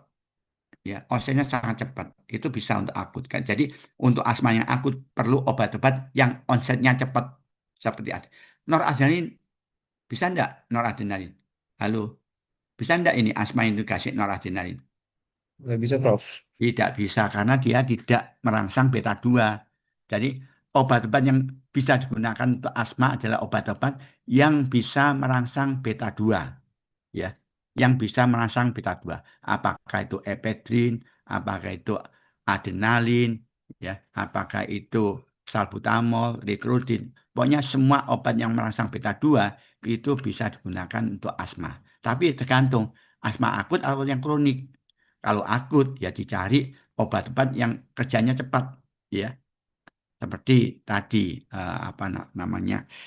eh, Salbutamol, adrenalin. Tapi nggak bisa epedrin. Epedrin merangsang beta 2. Bisa untuk asma, bisa. Tapi tidak bisa untuk akut. Karena onsetnya lambat. Jadi epedrin itu cocok untuk asma yang kronik. Ya. Jadi kalau adrenalin untuk asma yang akut, kalau epedrin itu untuk asma yang kronik. Karena masa kerjanya panjang. Kronik itu perlu masa kerja yang panjang.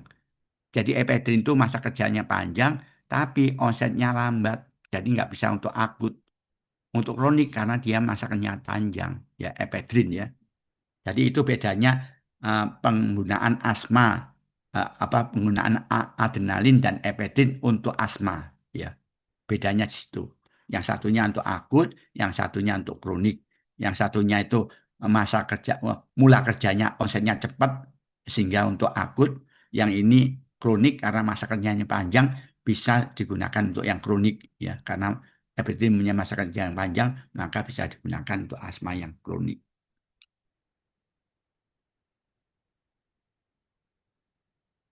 Sekarang kita masuk ke amfetamin ya. Jadi kemarin tuh ada kuliah bahwa obat-obat eh, simptomatik itu kerjanya bisa langsung dan tidak langsung. Ya, tidak langsung tuh bisa melepaskan norepinefrin, bisa menghambat reuptake norepinefrin, bisa menghambat enzim MAO, bisa menghambat enzim COMT. Kalau ini melepaskan, jadi dia bisa mempengaruhi organ-organ. Ini reseptor yang dipengaruhi juga banyak. Alfa 1, alfa 2, beta 1, beta 2, ya sama. Efeknya sama dengan adrenalin epedrin. Namun cara kerjanya beda. Cara kerjanya dia adalah melepaskan ya. Ini katekolamin ini adalah norepinefrin ya, norepinefrin atau adrenalin ya. Terutama ini norepinefrin ya. Jadi dia melepaskan norepinefrin. Kalau adrenalin kan dari kelenjar medula adrenalis, tapi ini dari uh, presynaptic vesicle. Jadi tadi loh, nah, NE yang disimpan dalam vesikel tadi yang saya terangkan ke alfa 2 tadi ya, klinikan, itu yang dilepaskan ya. Jadi dia melepaskan dulu baru NE yang lepas. Ini baru dia bekerja ya. Jadi melepaskan NE. Jadi Ni yang lepas ini akan ke alfa 1 pembuluh darah, ke beta 1 yang di jantung, ya, ke beta 2 yang ada di bronkus, ya. Jadi efeknya banyak, ya. Jadi memang ini selain itu ini kegunaannya terutama ini untuk mengontrol nafsu makan, ya. Jadi dia bisa digunakan untuk anti obesitas. Kalau dulu itu memang ini sekarang jadi narkoba, ya. Jadi Anda tidak boleh membawa ini. Kalau membawa ini ya ditangkap, dihukum. Karena ini tergolong narkoba. Karena ini juga obat ini bisa menyebabkan ketergantungan, ya. Nggak boleh. Ya memang dulu digunakan sebagai obat anti obesitas. Ya, jadi orang yang gemuk seperti ini jadi kurus. Hewan yang gemuk ya jadi kurus bisa. Ya, yang gemuk jadi kurus. Ya, ini salah satu obat ini bisa pakai amfetamin. Jadi kalau Anda tahu orang-orang yang narkoba itu yang mengkonsumsi amfetamin itu pasti cenderung kurus. Badannya pasti kurus. Kalau dia narkobanya itu mengkonsumsi ini ya, amfetamin ya, ini termasuk narkoba. Ini kalau dia mengkonsumsi ini tubuhnya menjadi kurus. Ya. Jadi ini untuk kontrol nafsu makan karena pusat nafsu makan yang di hipotalamus itu dihambat. Ya. Jadi di otak itu kan ada pusat nafsu makan yang ada di hipotalamus. Itu yang dihambat. Ya. Jadi ini bisa digunakan untuk anti obesitas. Dan untuk orang yang ngantuan itu, ya tahu ngantuan, ngantuk dimanapun dia bisa tidur. Jadi duduk aja langsung tidur. Itu penyakit itu, ya orang duduk, ya kuliah duduk langsung tidur, nggak dengarkan. Itu namanya narkolepsi. Bukan karena capek, karena ini ya, karena memang capek nggak capek dia gampang tidur. Itu namanya narkolepsi. Karena dia sifatnya stimulan, ya ini stimulan CNS, ya. Jadi merangsang susunan saraf pusat, maka bisa digunakan untuk pengobatan narkolepsi, ya seperti itu. Ini efek sampingnya kelelahannya hebat, tremor, ya mudah tersinggung, ya takikardi karena beta 1 merasa beta 1, insomnia karena CNS stimulan, ya karena CNS stimulan dia insomnia, sulit tidur. Karena itu mempunyai efek insomnia itu bisa digunakan sebagai orang yang mudah tidur, narkolepsi.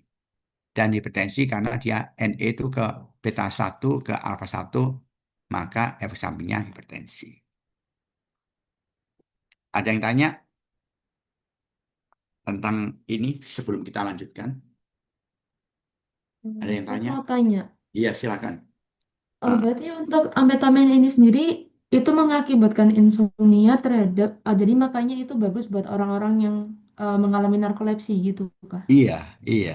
Oh ya, Insomnia, oke. insomnia itu karena dia merangsang sunan saraf pusat. Dia bisa melewati sawar-sawara otak. Tidak seperti adrenalin. Adrenalin nggak bisa melewati sawar-sawara otak. Tapi ini obat ini bisa melewati blood-brain barrier. Sehingga dia bisa merangsang sunan saraf pusat.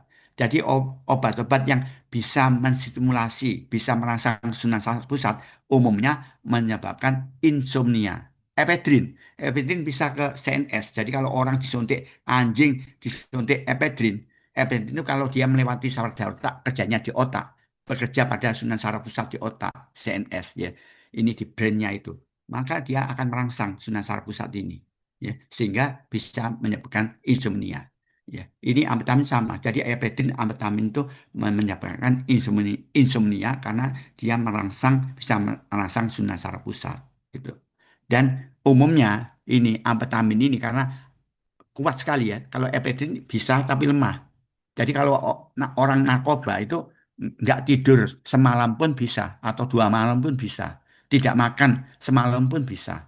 Nggak nggak lapar, nggak ngantuk. Orang yang mengkonsumsi narkoba itu nggak lapar, nggak ngantuk dan euforia. Jadi rasa rasa senang itu ada. Jadi yang sedih jadi senang. Karena itu ketergantungannya di situ. Ya, karena ini kan banyak salah artis-artis itu banyak menggunakan amfetamin karena lupa semua. Jadi rasa percaya dirinya itu meningkat. Ya, jadi rasa malu nggak ada. Rasa malu itu nggak ada.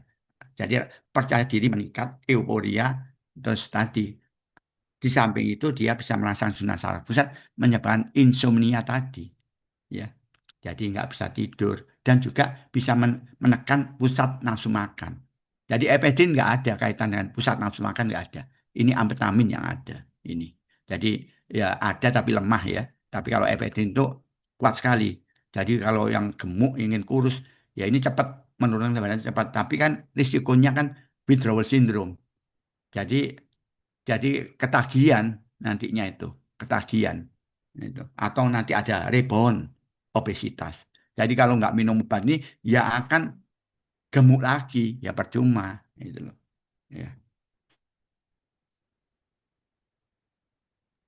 Oke, Ini baik Mas. epedrin ya.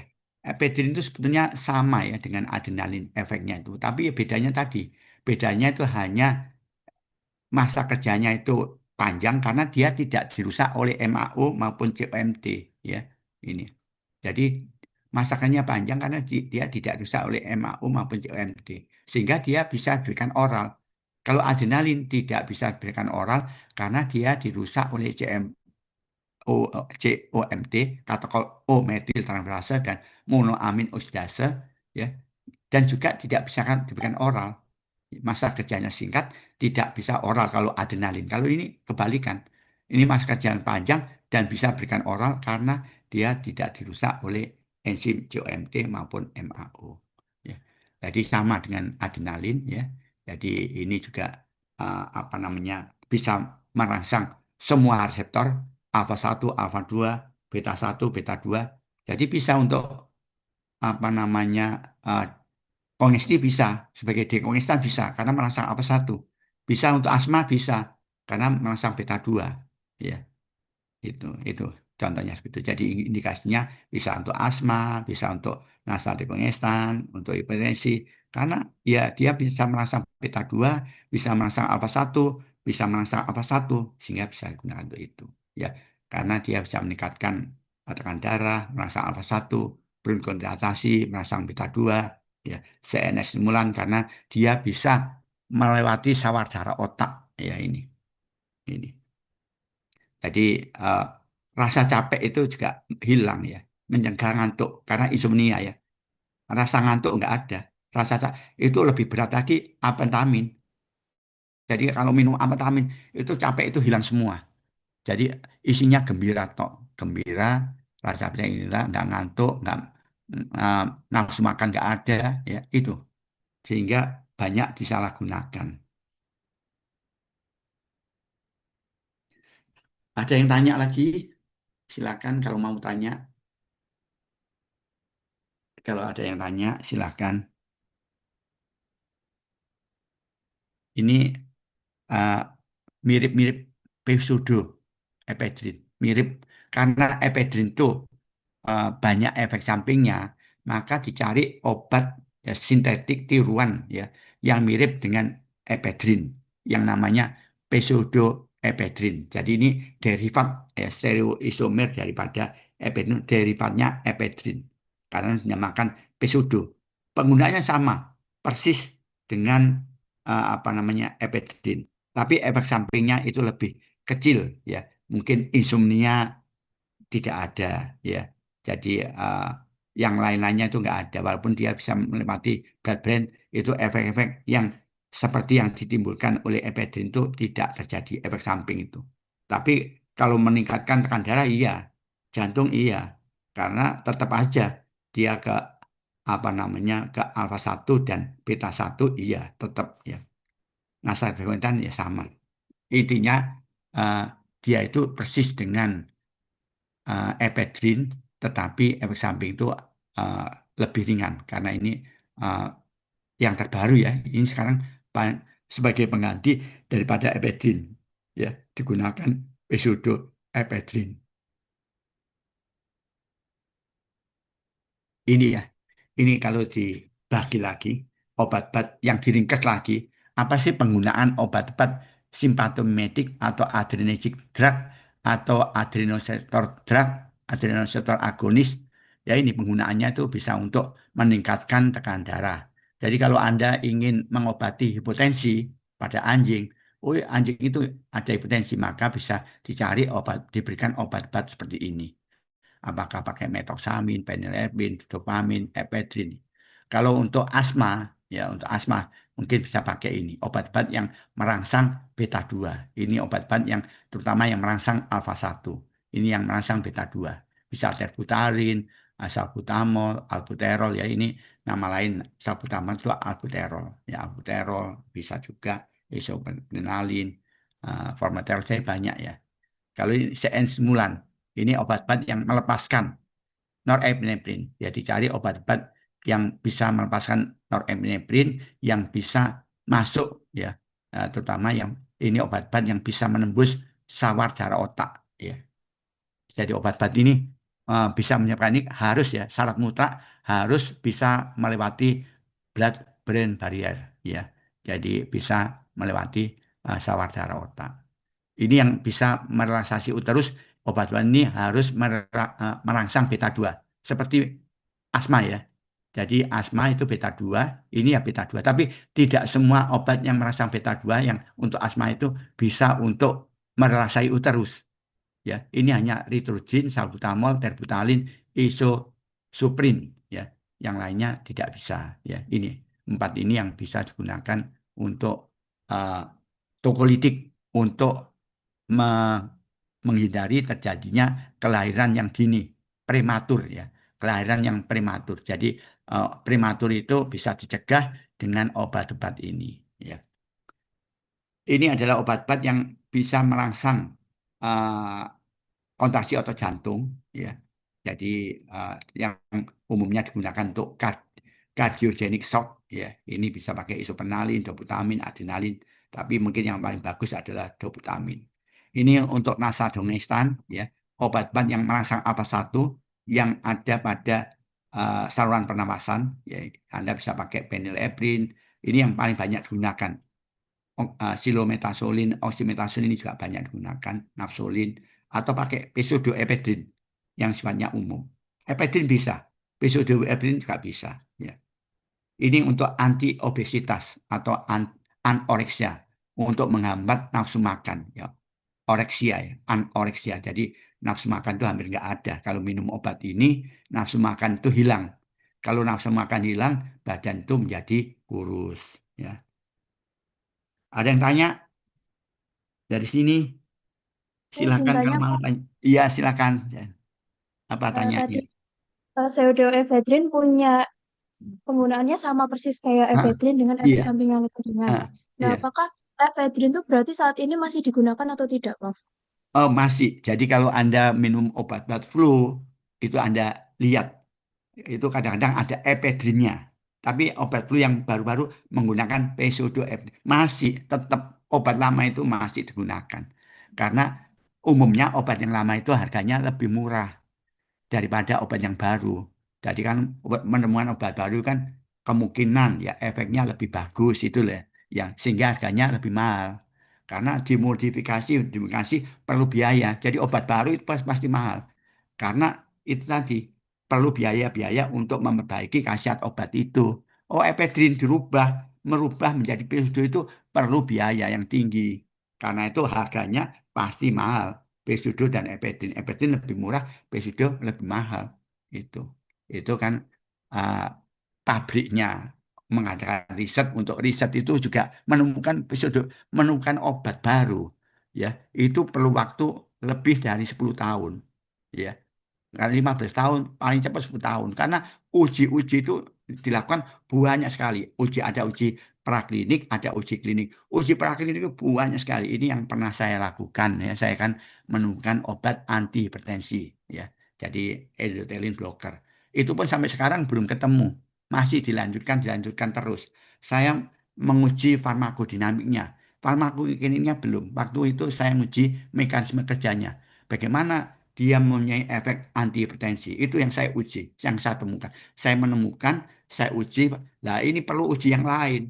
Sampai sekarang ya belum digunakan sebagai obat. Nanti perlu diuji toksiktasnya, perlu diuji farmakokinetiknya, perlu di macam-macam lah itu. Nanti kalau sudah ke uji klinik ada fase 1, fase 2, fase 3, fase 4 baru dipasarkan sebagai obat itu. Ya, jadi itu pengalaman saya waktu Ya memang kalau di Indonesia itu nggak punya alat-alat, ya, nggak punya alat-alat, ya, ya penelitiannya seperti itu aja. Kalau di luar tuh alatnya canggih-canggih. Karena itu ya saya harapkan ini bukannya promosi, ini kan informasi. Prabowo itu akan memberi beasiswa pada mahasiswa S1 yang melanjutkan S2 itu sekian ribu, 4.000, Mas. LPDP. Jadi nanti kalau Anda lulus daftar LPDP, tapi nggak tahu kalau SKH bisa enggak. Kalau bisa daftar aja untuk profesi gampang, yang penting bisa S2, S3 di luar. Ya, jadi LPDP, jadi itu adalah beasiswa dari Kementerian Keuangan. Jadi Anda bisa upload ya apa namanya bukan upload, upload ya download browsing ya browsing di internet browsing LPDP itu nanti keluar Anda tulis beasiswa LPDP itu keluar kapan dia adanya itu jadi Anda ini saya punya bimbingan mahasiswa S3 dua-duanya itu dapat LPDP kebetulan anak saya itu yang jadi dosen itu dia di Korea itu juga LPDP itu jadi LPDP itu syaratnya hanya satu syaratnya yang kalau di luar itu atau di dalam TOEFL Anda harus lebih dari 500 itu aja. Kalau 500 di Indonesia lebih 500 550 itu bisa memilih di luar itu. Jadi persiapkan. Jadi Anda TOEFL, tapi itu bukan TOEFL-TOEFLan ya. Memang TOEFL yang betul-betul yang kredibilitas yang menguji TOEFL-nya itu. Karena nanti ada lagi uji yang langsung ya. Jadi langsung uji yang apa secara langsung itu ada. Itu itu biasanya cukup besar ya. Dan apa namanya fasilitas juga semuanya terjamin lah itu. LPDP itu di Indonesia pun eh, apa dilengkapi mau jurnal dibiayai mau penelitian dibiayai tiap kalau di Indonesia ya kalau nanti Anda nggak mau di luar di Indonesia itu tiap bulannya itu dapat 4 juta tiap bulan mungkin nanti naik lagi nggak tahu ini saya sekarang itu punya dua mahasiswa S3 yang dari FK kedokteran yang satunya di FKH satunya di kedokteran ya yang tahun yang lalu tuh atau PMDSU PMDSU juga mudah ya juga besar beasiswa. Jadi kalau PMDSU itu harus lulus dokter hewan dulu karena nanti kalau Anda mau jadi dosen itu bisa ke PM itu sangat mudah untuk PMDSU itu. Lagi-lagi TOEFL-nya juga harus tinggi gitu ya. Itu mungkin pesan saya kalau Anda ingin sekolah sekarang itu sangat mudah untuk cari beasiswa asalkan Anda bisa berkompetisi dengan yang lainnya ya dengan lainnya kalau keluar hanya TOEFL-nya. Soalnya TOEFL tok, yang lainnya mungkin penunjang aja. TOEFL 550 saya jamin kemungkinan besar bisa berangkat. Itu pengalaman anak saya ya. Yang nomor satu itu dia ke Korea, ya. Dapat LPDP, ya. Itu seperti itu. Jadi nanti kalau lulus Anda bisa milih. Anda milih ke kemana? Ke Amerika, ke Eropa, ke apa Jepang, Korea, atau yang bisa milih itu kalau tesnya lulus atau pada waktu tes itu sudah milih. Ya. Itu tujuannya di situ. Yang ingin, yang ingin. Ini ada videonya, kita sambil istirahat, sambil mendengarkan video ini ya. Loh ini kenapa ini nggak bisa ini, Rek? Sebentar ya, ini kenapa sih? Pointernya mungkin. Ini di mana ya? Ini mungkin. Loh kok ini ya? Sih ya. Ini agak error ini ya, komputer saya itu.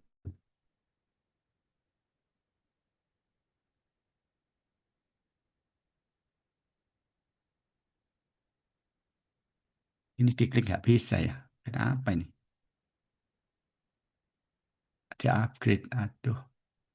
Ini sebetulnya ada bagus ya, videonya itu bagus. Ini eh, yang gak obat-obat simptomatik ini harusnya bisa ini. Oh nggak bisa ya. Coba yang lain.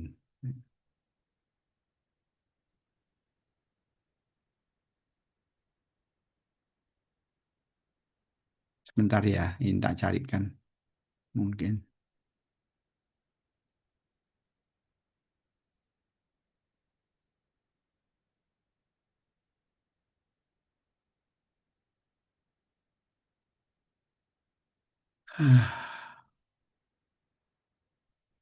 Sebentar ya, ini tak carikan. Itu karena bagus ya, anunya videonya itu.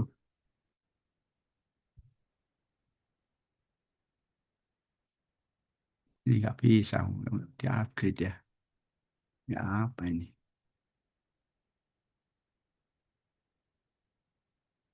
Cari yang lain lagi. Mungkin. Assalamualaikum.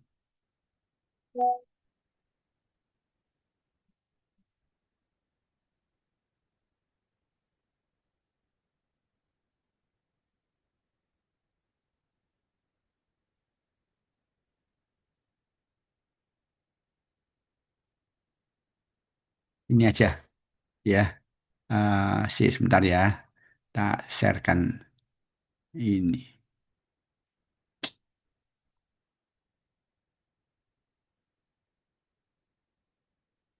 Ini stop aja ya. Saya stop dulu. Kita memasukkan lagi yang ini di share. Ini kelihatan ya? Drugs are medication. Kelihatan ini? Halo? Kelihatan, Bro. Dan dok, Sambil istirahat kita dengarkan ini. Ini obat-obat yang kerjanya ya obat simptomatik ya, adrenergic drug yang kita bicarakan tadi. Adrenergic drugs are medications that stimulate or inhibit adrenergic receptors. Adrenergic receptors mediate the action of noradrenaline, also known as norepinephrine, and adrenaline, also known as epinephrine. Adrenergic neurotransmission is responsible for the body's sympathetic response, the fight or flight state, which dilates pupils, increases heart rate and respiratory rate, diverts blood flow to the muscles, inhibits activities that are not essential in emergency, and releases stored energy. Adrenergic receptors are also active in the central nervous system, in processes such as memory and alertness. There are several types of adrenergic receptors, all of which are G protein coupled, but they differ in several aspects. They couple with different G proteins, leading to different downstream signalings, and hence different cellular responses. They differ in sensitivity to different drugs. While several receptors may coexist in the same tissue, there is usually one that predominates and is mainly responsible for the tissue's adrenergic response. For example, alpha-1 receptor predominates in peripheral vascular smooth muscle. Its activation induces vasoconstriction. Beta-1 is prominent in the heart. It increases heart rate and cardiac contractility when activated. Beta-2 activation results in bronchodilation in the lungs. And alpha-2 reduces sympathetic outflow in the brainstem. Alpha-2 can also act as the presynaptic neuron, where it inhibits neurotransmitter release as a feedback mechanism. Most adrenergic drugs act directly at the receptors. Only a few act indirectly by promoting neurotransmitter release or by preventing its degradation. Non-specific drugs are those that can bind to several receptors. Non-specific agonists include epinephrine, norepinephrine, and dopamine. Their relative activity via different receptors depends on the dose administered. For example, epinephrine has a greater affinity for beta receptors in small doses, but can bind to alpha receptors equally well at higher doses. At low levels, epinephrine preferentially binds to vascular beta-2 receptor and causes vasodilation. As the concentration of epinephrine increases, lower affinity alpha receptors begin to bind epinephrine, producing vasoconstriction.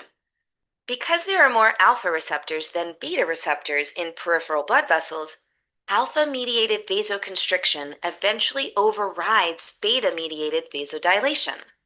Thus, at higher pharmacologic doses, epinephrine induces vasoconstriction via alpha receptors, increases heart rate, cardiac contractility via beta-1 receptor, and dilates bronchi via beta-2 receptor. Epinephrine is the treatment of choice for cardiac arrest, anaphylaxis, and severe croup. Specific drugs target only a certain type of receptor.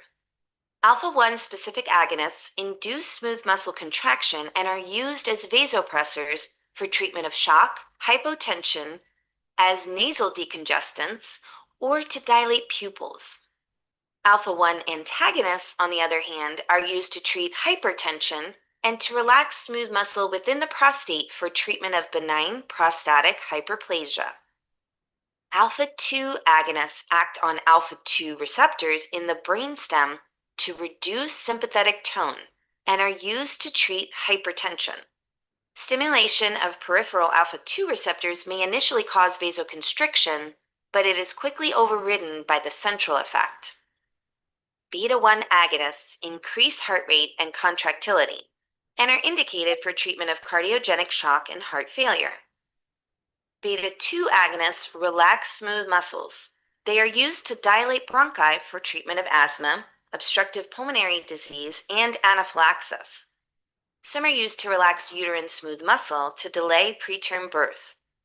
Beta antagonists, or beta blockers, are used for the treatment of hypertension, ischemic heart disease, obstructive cardiomyopathy, and arrhythmias.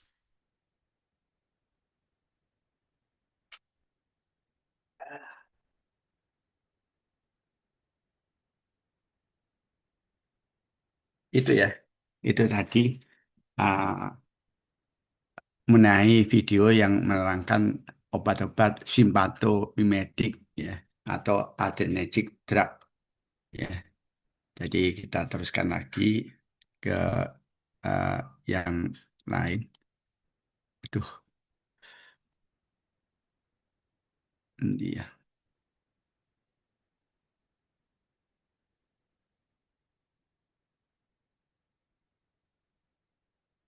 Ini kok sebentar ya.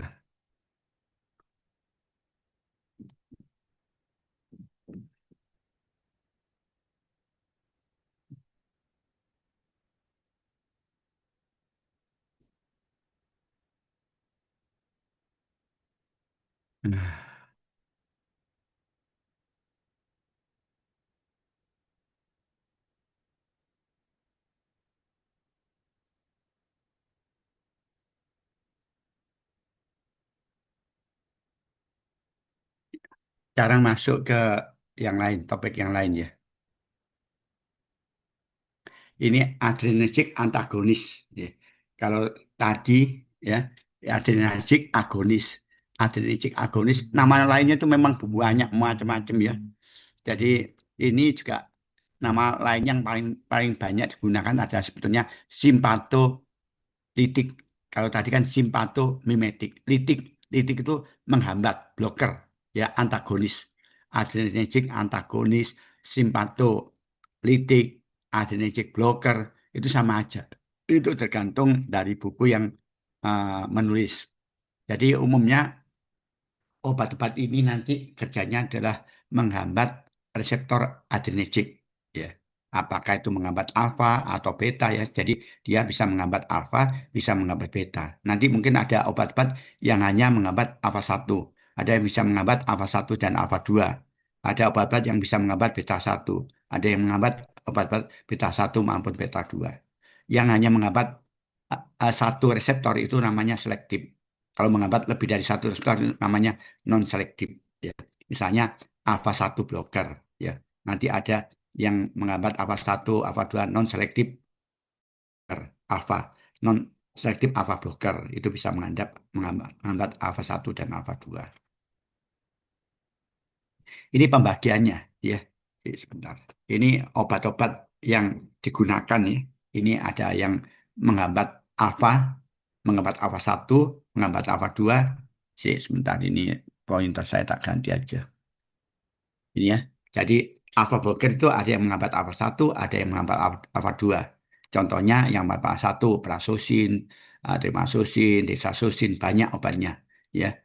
Jadi yang menghambat alfa 2 ini yohimbin, tolasolin ya. Tapi ini jarang digunakan, yohimbin itu yang digunakan ya. Dan ada yang menghambat beta 1, ini misalnya acebutolol, atenolol ini khusus menghambat beta 1. Yang menghambat beta 1 ini bisa dinamakan kardioselektif antagonis. Ya, kardioselektif. Jadi obat ini hanya menghambat beta 1 yang ada pada jantung. Umumnya ya, walaupun beta 1 itu ada di mana-mana, tapi umumnya beta 1 dominan pada jantung. Karena itu dinamakan nama lain daripada beta 1 antagonis itu cardioselective antagonis. Ada yang menganggap beta 2 ini racun ya, racun dari Clostridium botulinum nggak salah ya. Ini tidak digunakan sebagai obat, ini untuk riset aja, untuk penelitian aja yang menghambat beta 2 ini. Yang menghambat beta 1 dan beta 2 non selektif ya, bisa menghambat beta 1 maupun beta 2 ya. Jadi propanolol ini yang kemarin tekanan darah itu ya, kita bicarakan propanolol, ada pinolol, nanolol, timol. Ini ada yang menghambat baik beta 1 maupun beta 2. Ya, ini beta 1 tok, ini yang bisa menghambat beta 1 maupun beta 2. Sedangkan yang ini yang non selektif blocker ya. Jadi alpha beta blocker non selektif ya. Jadi non selektif adrenergic blocker yang bisa menghambat alfa maupun beta. Ini baru ditemukan satu tok, labetalol. Tapi masih dalam riset, belum menjadi obat. Masih diteliti terus. Ini belum sampai sekarang belum ada obat yang digunakan sebagai alfa. Sama dengan ini, beta 2 blocker. Ini belum ada karena penggunaannya di klinik juga kecil. Ini juga penggunaan di klinik juga nggak begitu besar. Yang paling banyak penggunaannya di klinik ini adalah yang bisa menghambat beta 1 atau yang bisa menghambat beta 1 dan beta 2 di sini. Tapi di sini umumnya yang digunakan adalah efek pada beta 1-nya ini, bukan beta 2-nya ini. Karena kalau tidak ada obat ini, kita ingin menggunakan obat beta 1, maka bisa digunakan ini. Tapi risikonya bisa ada pengaruhnya pada bronkus misalnya. Jadi obat-obat ini tidak boleh diberikan pada asma, karena dia menghambat beta 2. Jadi kalau beta 2 dirangsang, ya adrenalin merangsang beta 2, bronkodilatasi. Kalau dihambat, terjadi bronkokontriksi. Jadi semua obat ini tidak boleh digunakan untuk penderita asma karena bisa bronkokontriksi, bisa memperparah asma. Ya, jadi kalau orang asma kasih obat ini mungkin langsung bisa terjadi kejadian kematian misalnya. Karena yang sesek tambah sesek lagi, gitu. Ya mati, ya nggak boleh. Memang praktek ini. Contohnya kalau ada ini propanolol sebagai obat antihipertensi. Jadi kalau ada anjing, ada asma, hipertensi, Anda nggak boleh menggunakan ini. Ya, untuk mengobati hipertensinya iya, benar. Propanolol untuk hipertensi ya. Tapi kalau kondisi anjing itu ada hipertensi, ada asmanya, ya nggak boleh. Hipertensinya sembuh, asmanya tambah nemen, mati anjing ini. Karena Anda menggunakan obat-obat ini. Jadi obat-obat ini bisa untuk antihipertensi, tapi tidak boleh digunakan untuk asma. Jadi kan kondisi manusia atau hewan itu kan penyakitnya kan tidak satu tok. Jadi kalau Anda periksa ini ada hipertensinya, ada asmanya. Ya. Jadi kalau ada hipertensi, asma, ya tidak boleh seperti ini. Yang benar apa? Yang gunakan ini alpha blocker, dihambat tensinya turun, ya itu yang benar itu. Atau menggunakan di sini beta blockernya mungkin agak aman kalau di sini, ya digunakan untuk ini tapi efeknya nggak begitu kuat dibanding yang di sini. Ya, sebetulnya ini yang paling bagus. Propanolol sampai sekarang namanya preparatnya itu Inderal. Inderal itu bagus untuk hipertensi, tapi tidak boleh hipertensi yang ada asmanya.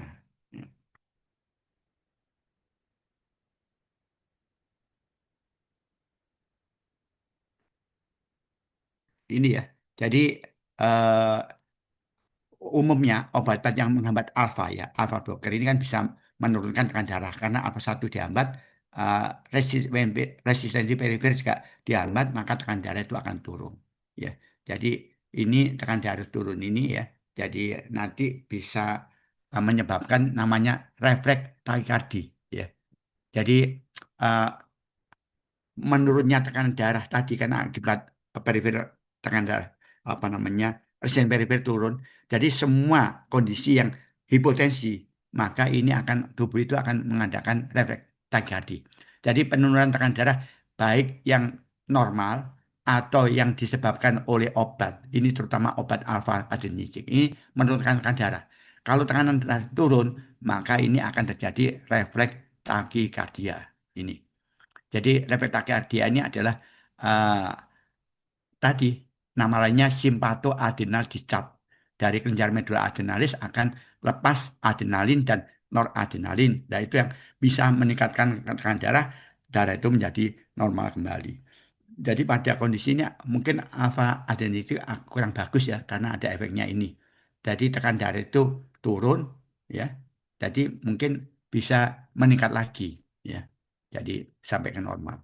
Dan ini umumnya bisa menyebabkan namanya ortostatik atau postural hipotensi. Kondisi ini, jadi kalau manusia ya baring, ya tidur berbaring, ini nanti kalau berdiri dia akan jatuh karena tensinya rendah, diukur tensinya rendah. Jadi uh, alpha 1 blocker ini umumnya bisa menyebabkan postural hipotensi. Kenapa kok rendah? Karena di sini alpha 1 itu juga, alpha 1 itu juga ada pada pembuluh darah vena. Jadi kalau alpha 1 di vena itu diblok, dihambat, ya, maka terjadi venodilatasi. Venodilatasi. Jadi kalau arteri ya jadi vasodilatasi, kalau ini venodilatasi. Jadi kalau terjadi pembuluh darah vena itu melebar, venodilatasi, Anda tahu bahwa darah dari vena itu masuk ke jantung. Jadi kalau darah terkumpul dalam vena, maka darah yang masuk ke jantung ya kurang. Akibatnya darah yang dipompa oleh jantung juga kurang. Sehingga cardiac output juga turun.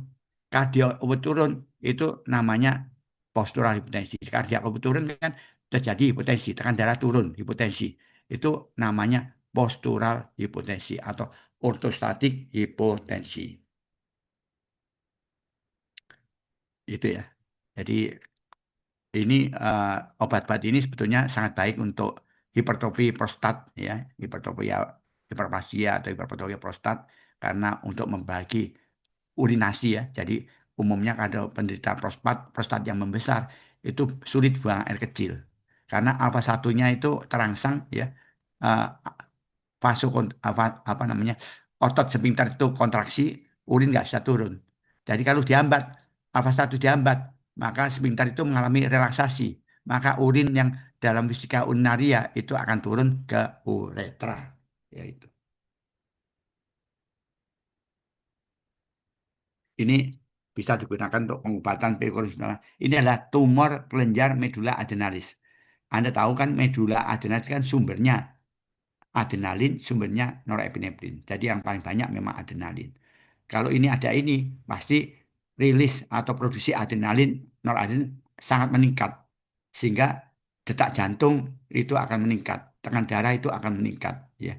Jadi ini bisa diblok karena efek-efek adrenalin, noradrenalin itu larinya kan ke alfa 1 juga. Jadi efek-efek yang ke alfa 1 itu yang nanti bisa diblok dengan obat-obat yang menghambat alfa 1. Permisi, Prof. Ya. Mohon maaf, izin mengingatkan jika waktu matkul farmakologi sudah selesai, Prof. Iya, terima kasih banyak. Ya, jadi Iya. Anda sudah saya kasih slide-nya. Kalau Anda kurang mengerti, kurang hal apapun yang terkait farmakologi, Anda bisa tanya ke dosen farmakologi termasuk saya. Nggak apa-apa, jangan takut. Ilmu itu nggak perlu takut, nggak perlu malu. Misalnya Anda tertarik untuk riset nanti untuk skripsi, Anda tertarik dengan yang terkait farmakologi, silakan datang ke saya. Kita diskusi, nanti saya beritahu yang terbaik itu yang apa, bagaimana. Jadi walaupun saya nggak membimbing, silakan datang, nggak apa-apa. Itu kewajiban bagi saya untuk memberitahu pada mahasiswa yang ingin tahu ya, karena kan keterbatasan kewawasan sehingga nggak tahu, tanya aja, lebih enak tanya daripada salah ya. Jadi untuk ini pun silakan tanya apapun ya, nanti Anda bisa tanya yang terkait dengan farmakologi ya. Apakah cara menghitung dosisnya, waktu penelitian nggak tahu cara menghitung dosisnya, tanya ke saya nggak apa-apa, atau ke dosen yang lain yang Anda kenal. Itu ya, kita stop. Nanti untuk absennya gampang. Semua absen untuk kelas A, B, C, D, E, tak absenkan aja, anggap masuk semua, nggak apa-apa, seperti biasanya. Kalau saya itu absen nggak penting. Yang penting itu keinginan